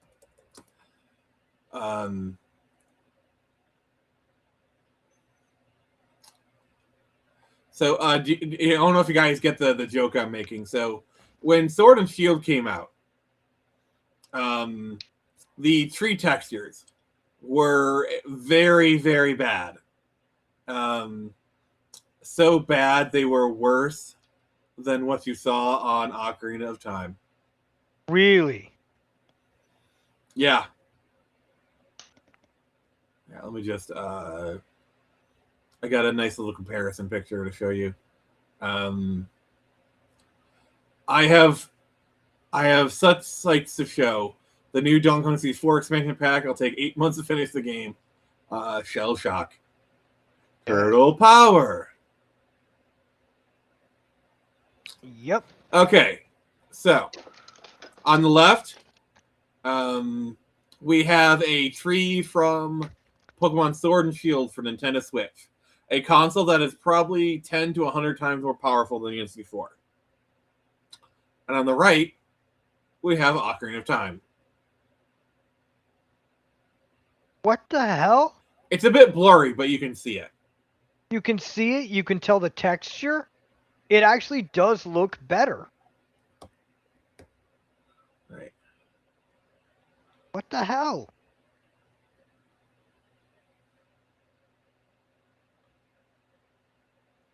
All right, let me just I'm just gonna show you this way. All right, so yep, there's that one. How does the N64 tree look better? Yeah, like this was a controversy. Yeah, you've talked about it before, but actually seeing it, that is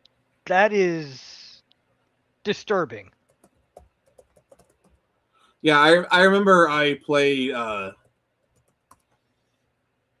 remember playing like Sword and Shield, and like I got into the wild area, and it's like, yep, that looks like crap.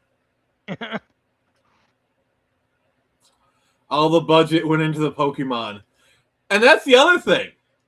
Some people actually broke down the models for the Pokemon, and they're literally just touched up 3DS models. What? I love Pokemon, but the problem I have with Pokemon is the games could be so much better. But Game Freak realizes they don't have to put in that much effort, and people will buy it anyway. Because the Pokemon games, like Legends ZA, it doesn't look that good in my opinion, and this next part is more of a personal preference. I'm not a fan of the gameplay. Like Kalos is such a wide, beautiful region, and just constrain it to one city. The thing that I liked about Pokemon Legends Arceus is it was refreshing. It was a nice little mix-up, but it still felt like Pokemon here. You know, I will travel across the land, searching far and that kind of exploration. Just like the Vegito scene in DBZ Kakarot was the best scene in the game. The rest was good to okay. Yeah. Y'all are probably going to hate me. I didn't play that much DBZ games. Not much. I've played a couple of them myself, if I'm going to be honest. And I enjoy them. I'm not like the biggest DBZ. I don't hate DBZ. I just don't really have an interest in it. I see some clips that I think are hype. I can definitely see why people enjoy it. It's not like I'm a hater or anything. It's just I never really got into it as a kid, but I can see why people love it. So yeah. If you like DBZ, that's awesome. Yeah. Semi-open world game Legends. Yeah. I thought, be right back. Okay, Happy Down. Fair enough. Okay, fair enough. But yeah, was PLA perfect? No. It had some the graphics were very bare bones. But the gameplay was there. The gameplay was so on point, and it's just, I hardly played any DBZ games. I watched the show a lot, had a few toys. I played a few of the games. Like, I think I played Legacy of Goku. I played Dragon Ball Advance, which is like a GBA game, and I really, really like that game. Mm-hmm. I played it on stream a couple times. Yeah, I remember you playing that one a couple of weeks ago. Yeah. Or last week, whatever it was. It was fun. Or it looked fun. You're fun. Well, yes. Opposite with Pokemon. I like the games, but didn't watch the show much. I watched the show a lot as a kid. But I will say Digimon had the better anime. Ouch. I mean, that's not. I don't think that's really even a hot take. No, I think even most Pokemon fans would be like, okay, fine. Digimon was the better anime, but we still had the better games. That's probably going to be how it falls. I actually feel like the Digimon games, even the ones of this era, were actually pretty decent. Because you had like Digimon World 1, 2, 3, card game, you had the Smash Brothers clone. Yep. I had to sneeze there for a minute. Play Kakarot, then you enjoy it. But if you have the DLC, you can cheese it by maxing all the characters and getting all the transformations. I'm sure if I played like a good DBZ game, I'd probably enjoy it, to be honest. Yeah. I never got into them because I wasn't interested. Because by the time I realized DBZ games existed, I was already playing Dragon Age, Mass Effect, Resident Evil. Digimon was a better show. I watched it. Pokemon, the show, was meant to me. I haven't played a Digimon game.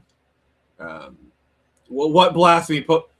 Okay, Pokemon Indigo League is good, but a lot of that is nostalgia. Like if you pull up an episode of Pokemon Indigo League, I'll watch it. My eyes will be raptured. But a lot of that is nostalgia. Like you start playing that Pokemon theme, I'll be like, "Woo!" Yeah. Bro, Pokemon Digimon, it's all about card captors. Card captors, a mystic adventure. Card captors, a quest for all time. Sorry. Each card possesses a power zone. Come at me. You know that like I am capable of coming at you, Black Reaper. Next thing you know, he's just knocking on the doors like, okay, I'm here. Here's the lasagna. No. I would have to watch it subbed. I mean, sure, watch Digimon subbed.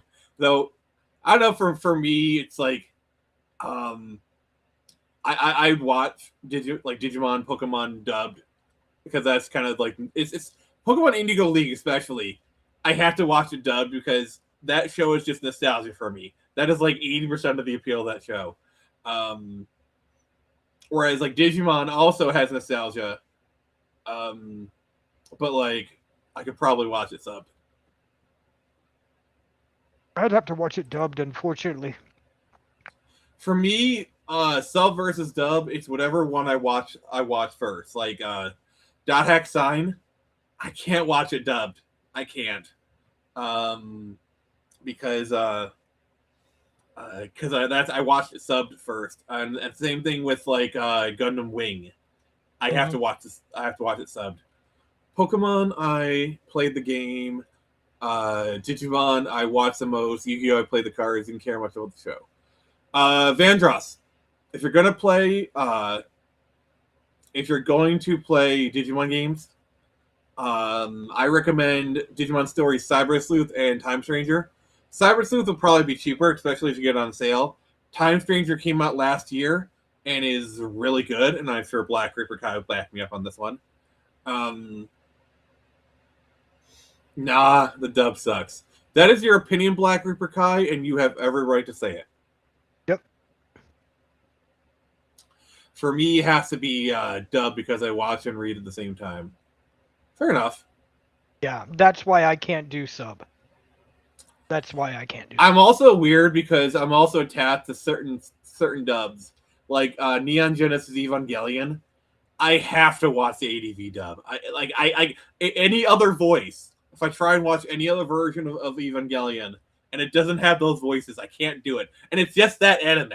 Like that voice cast for that anime is so intrinsically tied to that show that I can't watch it any other way.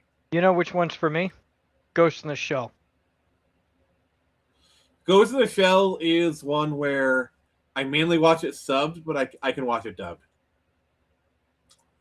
Cyber Sleuth is an amazing game, Vandross. I highly recommend it. Just like Dragon Ball, they changed way too much of the story. Yeah. Yeah. But yeah, with Pokemon, it's just so much of it is nostalgia. Where it's like, yeah, I could watch it subbed, but then I'm losing a lot of like the little jokes they made and some of the stupid edits. Like that's, like Jelly Donut. When he's holding up a rice ball and he calls it a jelly donut. Yes, I know it's a rice ball, an onigiri, I think it's called. I know that. I know they changed that. But it's like him calling it a jelly donut, especially with me knowing it's wrong, it just adds to the stuff, It adds comedy to it, really, when you know the truth. Also, if you watch Digimon, if you watch Pokemon the first movie, subbed, you are missing out on the greatest joke in history.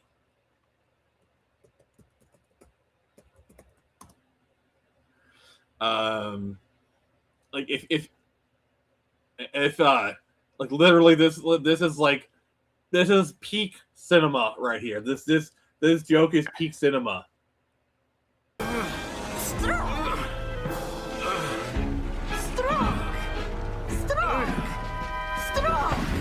think I'm gonna have one. I didn't know Vikings still existed. They mostly live in Minnesota.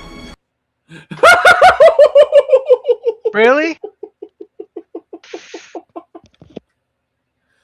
Minnesota exists in the Pokemon universe. How do you feel about that, Nick? I'm sorry. I know that I know Black Reaper Kai. That just makes the dub more entertaining for me. I love the stupid jokes that are not in the sub version. I prefer sub for live action foreign films. It helps get the acting performance with the voice tone and stuff. Anime, I can do either sub or dub. I actually agree with that, actually. Yeah. Because, like, with a live action, you're actually getting, like, it's always really weird when you're watching a dub and, like, their lips aren't moving in conjunction with it. Mm-hmm. Yeah, I watched Dragon Ball dubbed, and I'm saying the dub ruins the true story, which that's fine. If that's how you want to watch it, then go ahead. Yeah, What I'm saying is there isn't a wrong way to watch this kind of stuff. However you prefer it, it's fine. Yeah. Overall, I argue sub is better just because it's the truest form, non-native speakers. I mean, that's fair. That's fair. It's just my read speed is slower. It's not that I don't understand it. It's just it's slower, so that kind of takes away from the sub for me. It just moves too fast. I don't know. It's like I get it, but at the same time, I cut my teeth off of downloading fan subs of Kamen Rider in the late 2000s, early 2010s, and you have not lived until you've seen a TV Nihon sub of Kamen Rider. Oh God, is it bad? It's not bad. It's just inaccurate. Like they'll just add curse words for no reason. Oh dear. So I'm just somehow envisioning this view, this happy look on this character's face, and F this coming out for absolutely no reason.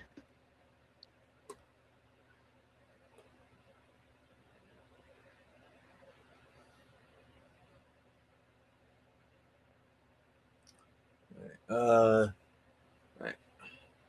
We are gonna get so dinged for this one, but I'm just gonna show it. Oh no. Yeah, this is a sub by TV Nihon. 別々の世界に生まれた9人の仮面ライダー。今、その世界が一つとなる。あなたは9つの世界を Okay, sorry, I had to watching Godzilla movies, for example, sometimes, I remember watching those old Godzilla movies with my dad, and he would point out how the actor would like stop speaking, and the dub would go on for another 5 to 10 seconds. It was so bad. I remember those. That's just bad. Also, we were robbed for the original story of Pokemon, the first movie. Yeah, that part of Black Reaper Kai, I'm gonna agree with you. So, Jason, did you know there was like an original like 10 minutes of Pokemon the first movie that was cut out that will literally break your heart? No. It shows Mewtwo kind of being raised. He got like these friends. one of them's like a little girl or whatever. It's bad. I would burn down the world if I experienced what he did. Yes, it's onigiri, onii. Oh wow! So he was with these people that was taking care of him, and then they just got. I'm not sure I'm explaining it well enough. I'd say watch the sequence sometime if you can. Okay. All right. That's not hard. I can probably search it on YouTube and pull it. Oh yeah, probably not too easy. Yeah, not too hard to find. But yeah, like I cut my teeth on fan subs. Like I've said before, I downloaded fan subs back in like 04, 05 off of websites. That was fun. I remember watching like Shaman King, Gundam Wing, Ghost in the Shell. It's weird. Like Ghost in the Shell, I mainly do sub. Just because the voice actress for the Major in Japan is so good. So good. I haven't heard that specific actress. I won't doubt you. I just haven't heard it. But I believe it. Oh, I do have to so you know how like I do have to do this. This is my favorite piece of trivia, okay? When they brought over Doctor Who to Japan, the voice actor that they had voice David Tennant was the same voice actor who did Momotaros for Kamen Rider Den-O, which is a time-traveling Kamen Rider series. They have a time-traveling train. Uh-oh. It's just one of those, like, time travel kind of things. And I know when they brought over... So, there was Kamen Rider Ryuki, which is like a tournament arc, Kamen Rider thing. They brought over to America as Kamen Rider Dragon Knight. They Power Rangered it. But then they brought back Dragon Knight to Japan. And so the actor they had for Kamen Rider Wing Knight was the guy who played Ren, the original version of that character in Japan. Huh. That's interesting. They died, yes. Oh, I watched a fan dub, an episode of Bardock. It's literally play-by-play from the sub, which is crazy. The voice sounds great as well. I do love fan projects. I do love them. Nice. But like, have you heard about the movie The Thief and the Cobbler? I've heard of that. If you have heard, like, oh my god, man, there is such a story behind that movie. Like it had been tried to have been made for like 40 years. And eventually the studio's like, you know what, screw it, just release it. And so fans have been trying to restore it to its original version. Really? It sounded official though, which was awesome. Sweet. Nice.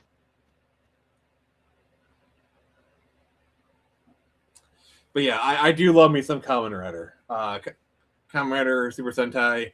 I do, that's my love as a tokusatsu. So Jason, just so you know, tokusatsu is Japanese for special effects filmmaking. Mm-hmm. And there's a couple different like subcategories. You have the monster tokusatsu like Godzilla. I'm not sure it was Disney that was doing it, but somebody butchered it. I remember hearing about it or seeing it, and I don't remember much of it, but I know about it. It was an animation that was being worked on for like 40 years. The same guy who did Thief and the Cobbler also did Roger Rabbit. Oh, okay. The guy is a legend. The guy is a legend. In fact, I think I have his book, actually. Go into the bookshelf, guys. Yep, shelf time. Mark, it's, yep, Richard Williams, right here. If you're an animation student in college, you have this book, because this is kind of like an animation Bible, right here.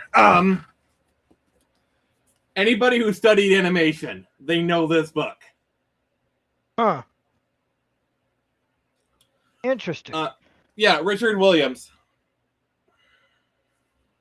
The That is- animator survival kit. That's a thick book. Yeah. So.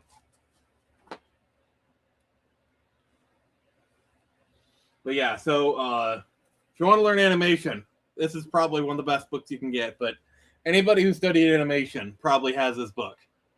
Okay, fair enough.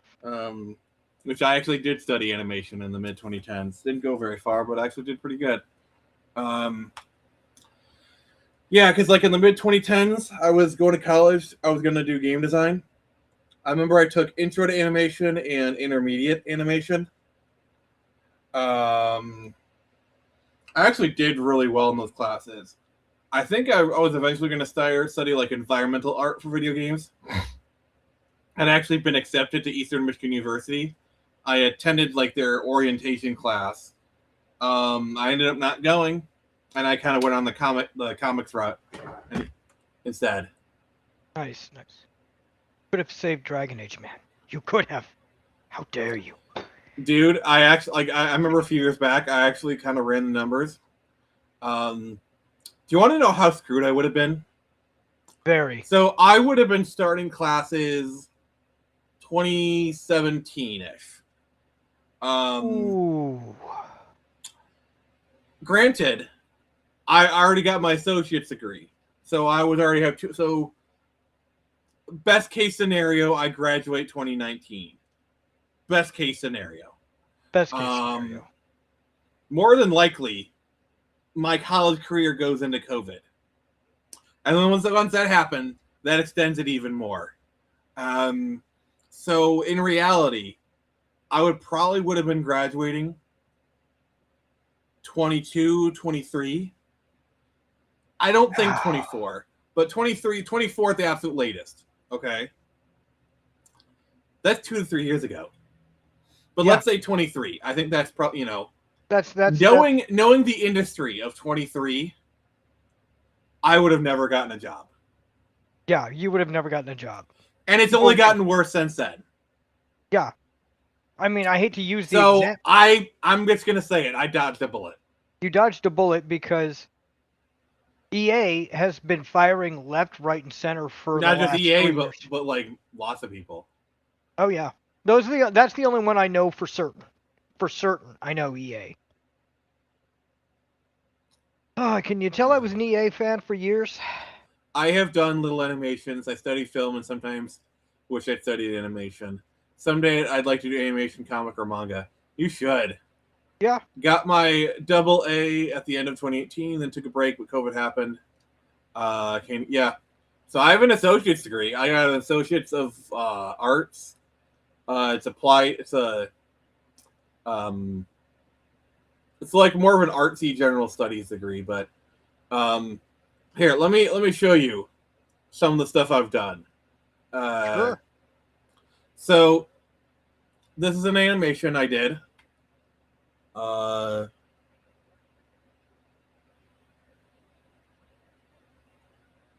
bad. Yeah, I actually did a little Kamen Rider pose at the end.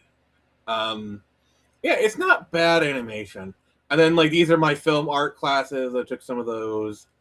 That teacher was such a bee. But oh, here's another 11-second challenge. In my opinion, the best thing you can do is find a person who loves you for exactly what you are. Good mood, bad mood. That's the kind of person that's worth sticking with. So it was 11. Basically, it's called the 11-second challenge, and we had to take a clip. That's actually a clip from the movie Juno, and we had to animate it. And my twist was there's nobody there, kind of thing. Like it zooms out. Yeah, I noticed that. Where's the person he's talking to? But if that's the twist, awesome. Yeah. So yeah, that's some of my animation.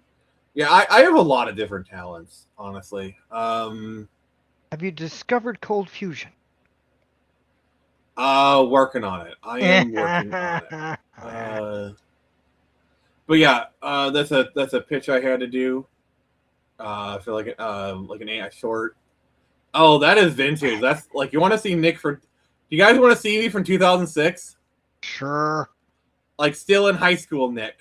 Oh God. Oh, that's. Oh, that's too far. That'll do. Broken. Put a bust above my door. Take thy beak from out my form. Take thy That is me. my door. Raven, nevermore. And the raven So, Jason, remember when I read The Raven on stream? Yeah. I had practice. Yeah, I can tell. That's why I was so comfortable with the material, because I did it before. That's fair. I think you were on stream with me at the time. I think we were. Yeah, I streaming together at was. one point. I actually was. That was Halloween, I well, think. Yeah, Halloween or New Year's, one of the two. 2005. This is 21 years old. Oh my God. The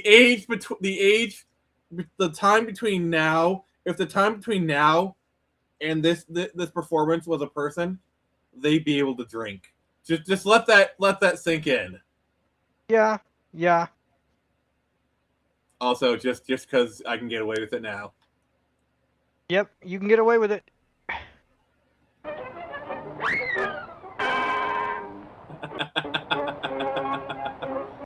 Me, like many other people, once this became public domain, we uploaded it. Yep, because it's now legal. Come at me, Disney. For those who don't know, this is my personal channel. This is like what I watch YouTube videos with, but well, if you went to my personal channel, you just see a lot of playlists saved about a lot of stuff. God, my hair was so bad back then.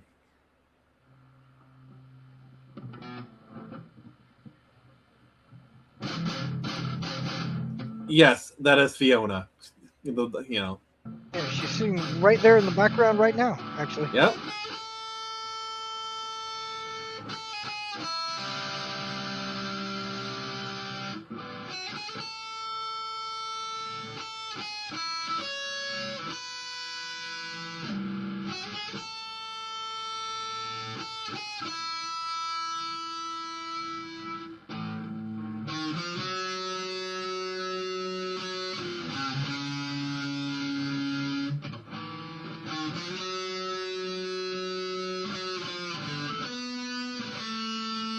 Not bad, actually. Yeah, not bad. I was about to say that myself. Not bad. Also, that hair is, oh God, I don't know what the heck I was thinking. You were thinking you looked cool at the time. Yeah.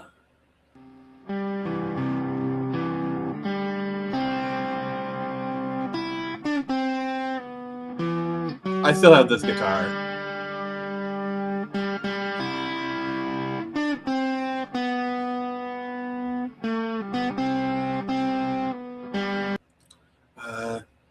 So I've been meaning to ask you about the guitar I saw behind you for instance. I see you play. I learned the basics, but no piano better. Okay, actually, you know what? Screw it. Do it. I mean, we're kind of doing whatever, but yeah. Yeah. Yep. It's 8 all right. o'clock. What? All right. Do you mind going overtime, Jason? A little bit. I'm going to be playing Magic. We can do it a little 30 minutes extra. All right. We'll go for another half hour then. All right, cool. All right. I'll be right back. He'll be back. With the shades. With the shades? You better have the shades. All right. So I'm getting the guitar, and I'm also going to hook it up, actually. All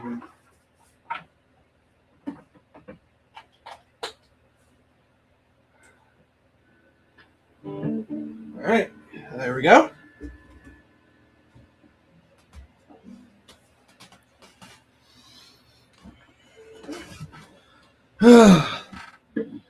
All right, all right. So yeah, looks like it works. So I'm gonna full screen myself because that makes it easier to see. All right. So this is Fiona. It's my girl. Same guitar you saw earlier. She's the second guitar I've ever owned. She is my number one. But out of tune, so I apologize. Kind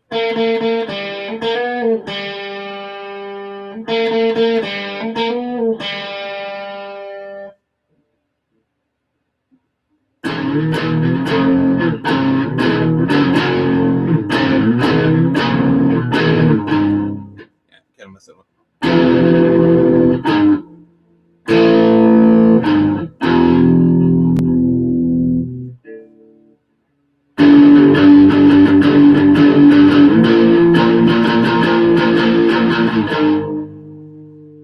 So yeah, it's my baby. I've done a lot of modifications to her. She's pretty sweet. Right,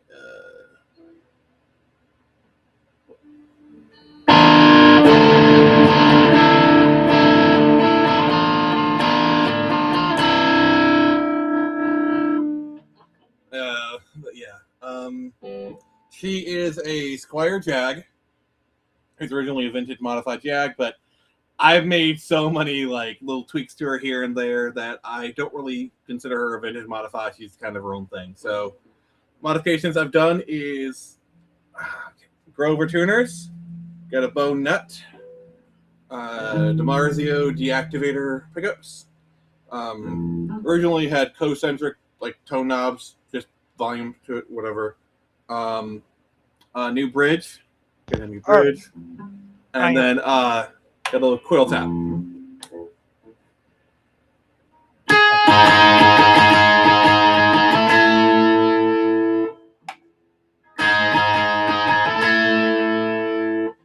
It's kind of showing off the guitar a little bit. Oh, go for it. I'm not going to complain about that. Right.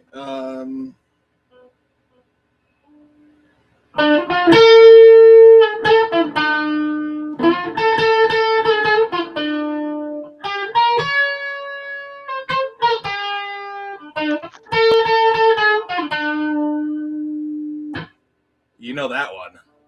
Yeah. Sorry, I just got my commander deck, and I'm just trying to get used to dealing with 100 cards all at once. You play 100 card pickup? No. I can show. Oddly enough. It's just, with 100 cards, it's a little bit hard. Yeah. Van Joss is like, nice. Yeah. I consider myself to be like an okay-ish guitar player. Like I can do power chords and whatnot, you know. You're better than me.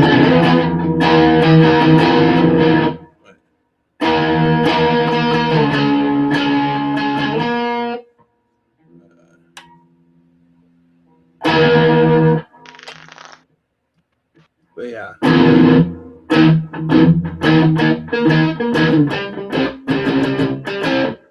But yeah, I can do like the movable power chords. I do a few other chords and whatnot, and a few tunes here or there. I'm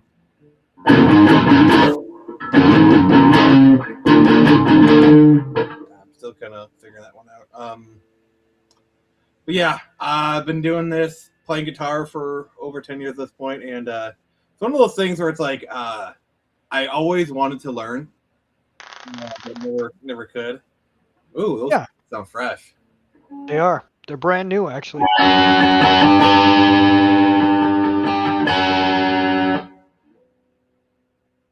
But yeah, the thing that I always like about guitar is it's not what you play; it's how you play it. Like exactly. For example, there's a concept called attack, which is like how you pick. For example, more of a lighter.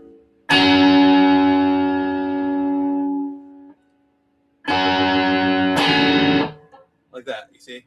Yeah. Also, like palm muting.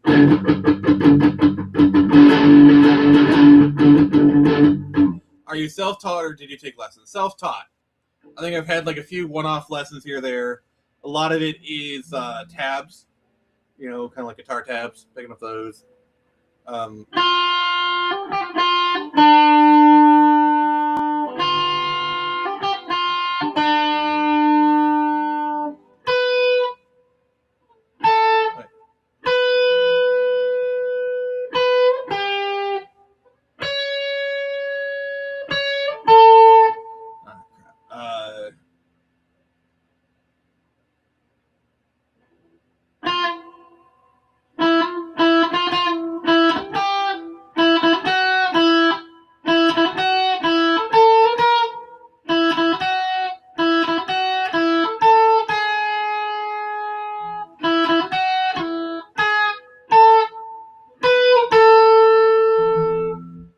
yeah.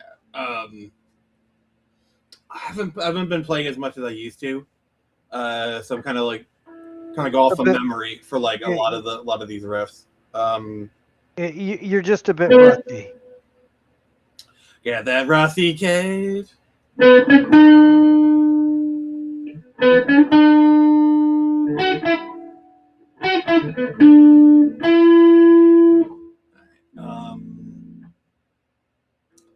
Trying to remember what I remember. Oh.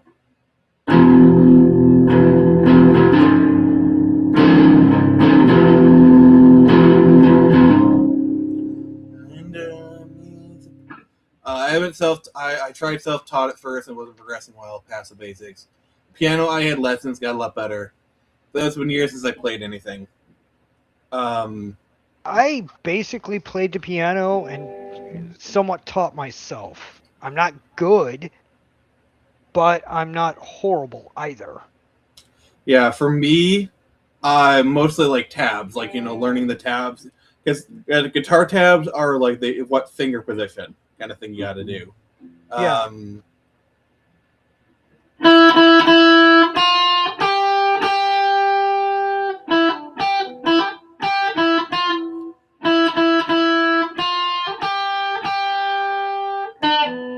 Yeah, like that was part of the Star Spangled Banner. I remember that phrase, that passage. Crap,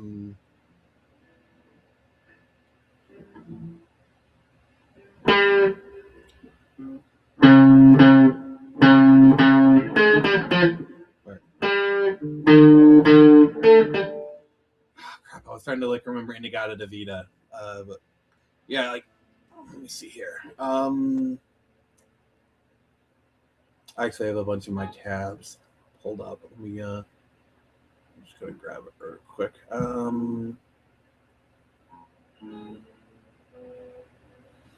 Let's see here. Yeah, Silent Night, Storm Eagle, Star Spangled Banner, Top Gun. Yeah. All right. This'll do. All right. Let's see here. So, this is what a guitar tab looks like, and so the G string, and it goes from the bottom string up. So the G string, would be 1, 2, 3, and then it's the 7th fret. 3, 4, 5, 6, 7. So. So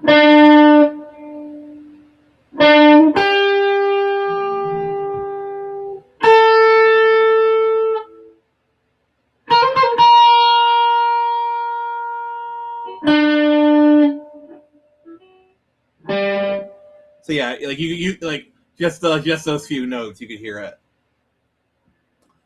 7.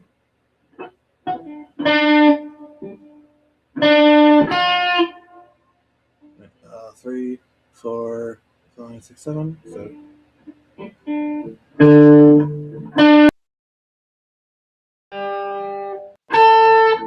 Alright, okay.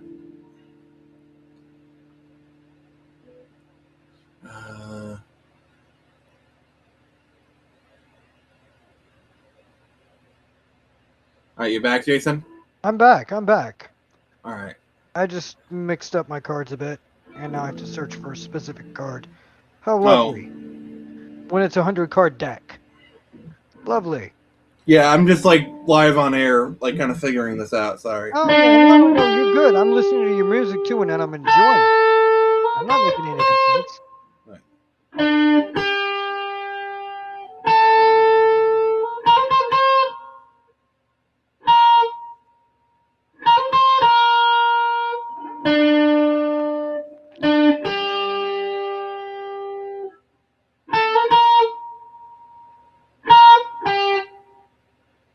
So yeah, you get the idea. Like I basically it's just like kind of figuring out like the timing, Yeah. kind of thing. Yeah. Figuring out the timings, and then let's see. I got power chords. Oh, here's another one I could kind of figure out.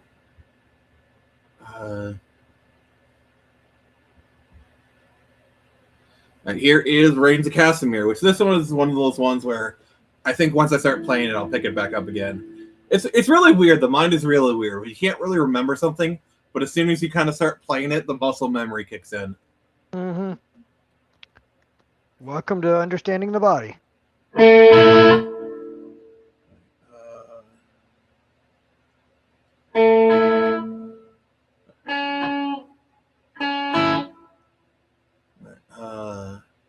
Oh.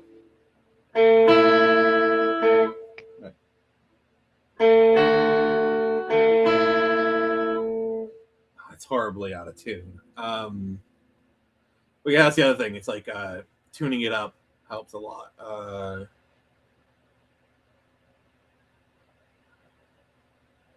Heck.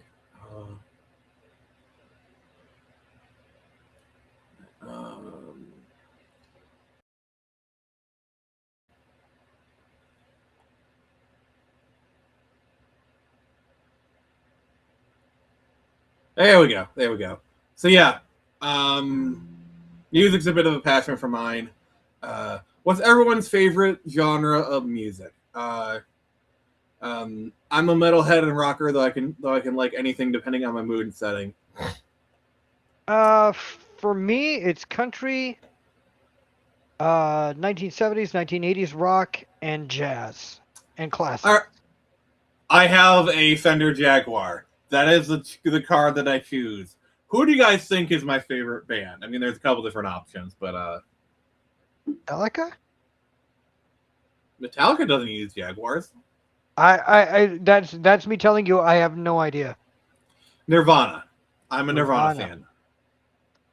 I'm so happy because today I found my friend. They're in my literally the big reason I chose Fiona is because Kurt used Jaguars and I wanted to use like a humbucker equipped Jaguar myself. So I think the only modification I might do to Fiona is I might put metal covers on the pickups, but that's about it. Maybe I don't know. But yeah, so for me, I'm definitely like a rocker, though I also like electronic music. So stuff like Nirvana, Linkin Park, Daft Punk, Depeche Mode, Bush. Yeah, Nirvana is my favorite band. Nirvana by far. Yep. But I also like film composers like John Williams, Danny Elfman, and also video game music stuff by like Nobuo Uematsu, Moichai Sakuraba, and all that stuff. But yeah, music is a big deal for me. It's like it's one of those few things that like cuts through everything, cuts through all my walls, everything, and it just affects my mind in like a good way. So like whenever I want to cheer myself up or like put me in a certain mood, I know the music that I want to play. Yep. But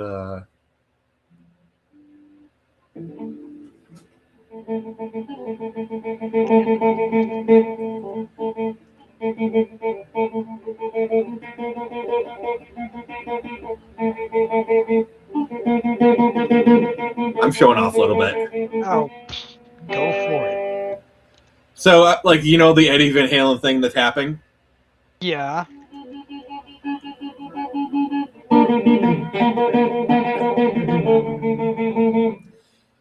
So, basically in the guitar world, there's a thing called hammer-ons and pull-offs. Don't get any ideas. Hammer-on is just like, and the pull-off is, so basically all tapping is a series of rapid hammer-ons and pull-offs. Nice.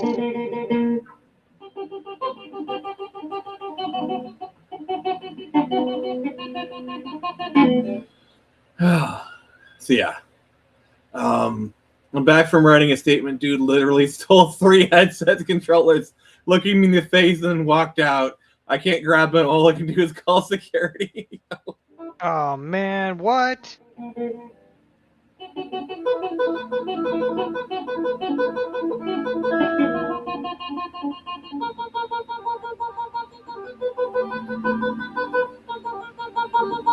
So yeah, I can tap kind of thing. Gosh.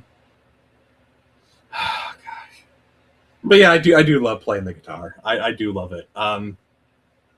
Sometimes like when I'm feeling really frustrated, I'll just like slam some chords, be like.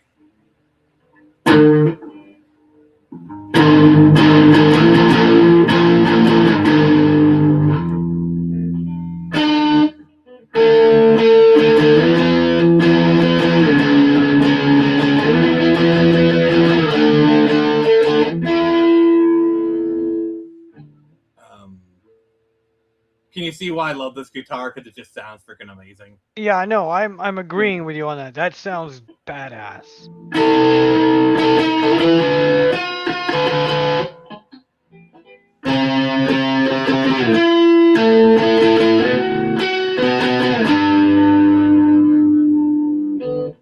Yeah. Fun fact: I have seen Van Halen's son up in Edmonton, Canada. He's a track and field runner. I got to see and film him. It's cool to him. You saw Wolfgang? You saw Wolfgang Van Halen? That's cool. Nice. I didn't even know that.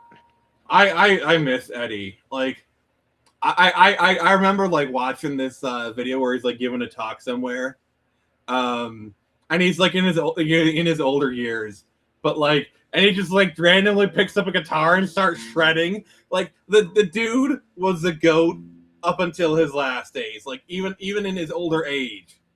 Alex Van Halen's son. Nice. Okay. Like even in his older years, like the dude was still the GOAT.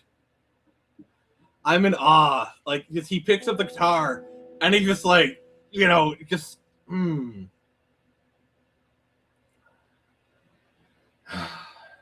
Yep. So yeah, I'm not like the biggest fan of Van Halen. It's just more like I like some of their songs, but I have a lot of respect for Eddie. Well, yeah.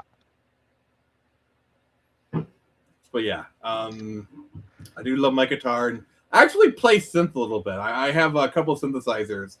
The reason I don't show them very much is they're a bit of a pain in the butt to set up, especially my bigger one. Whereas a guitar, I can literally just grab, plug it in, and play. It's not too difficult to start playing this on stream. Versus the synthesizer is a whole thing. Well, yeah, that's a beast. I mean, I do have a smaller one, but like I don't know, just so. Yeah, we're probably going to get off here. Yeah. Yep. So, here's what we got going for you guys. Tomorrow, we're going to be playing some more KOTOR 2 with Rose, and we might have a special guest who has a pretty cool comic. Sunday, Pokemon Red. Tuesday, we're doing Total Request Tuesday. Just a standard one. It's going to be pretty sweet. Thursday, I'm doing an episode of Comics Watch with John's Long Box. We're talking about Evil Superman. That'll just be me and John. Because as much as I really appreciate you, Jason, I do need to give you some time off from time to time. Yeah, from time to time, and that kind of a topic, I'm lost. You're more welcome to say hi in the chat, but I'll probably step in to say hi, and then Ghost, but it's because So- I got things I got to do. I do need to say though that next Friday we are going to be reviewing Star Trek 09, and Squidorable will be in the house. I think I said that at the top of the stream. So if you could give us a like, I would appreciate it. Hype the stream if you can. Sub if you haven't. So thank you, Jason. Thank you, Vandross. Thank you, Black Kai. Thank you, Hooded Raven. Thank you, Nathaniel Brown. Thank you, Happy Dino. Thank you, everyone. And as always, this has been Nick from the Phoenix Press. And remember, I can only show you the door. You're the ones to walk through it. Rock on, everybody. Yes.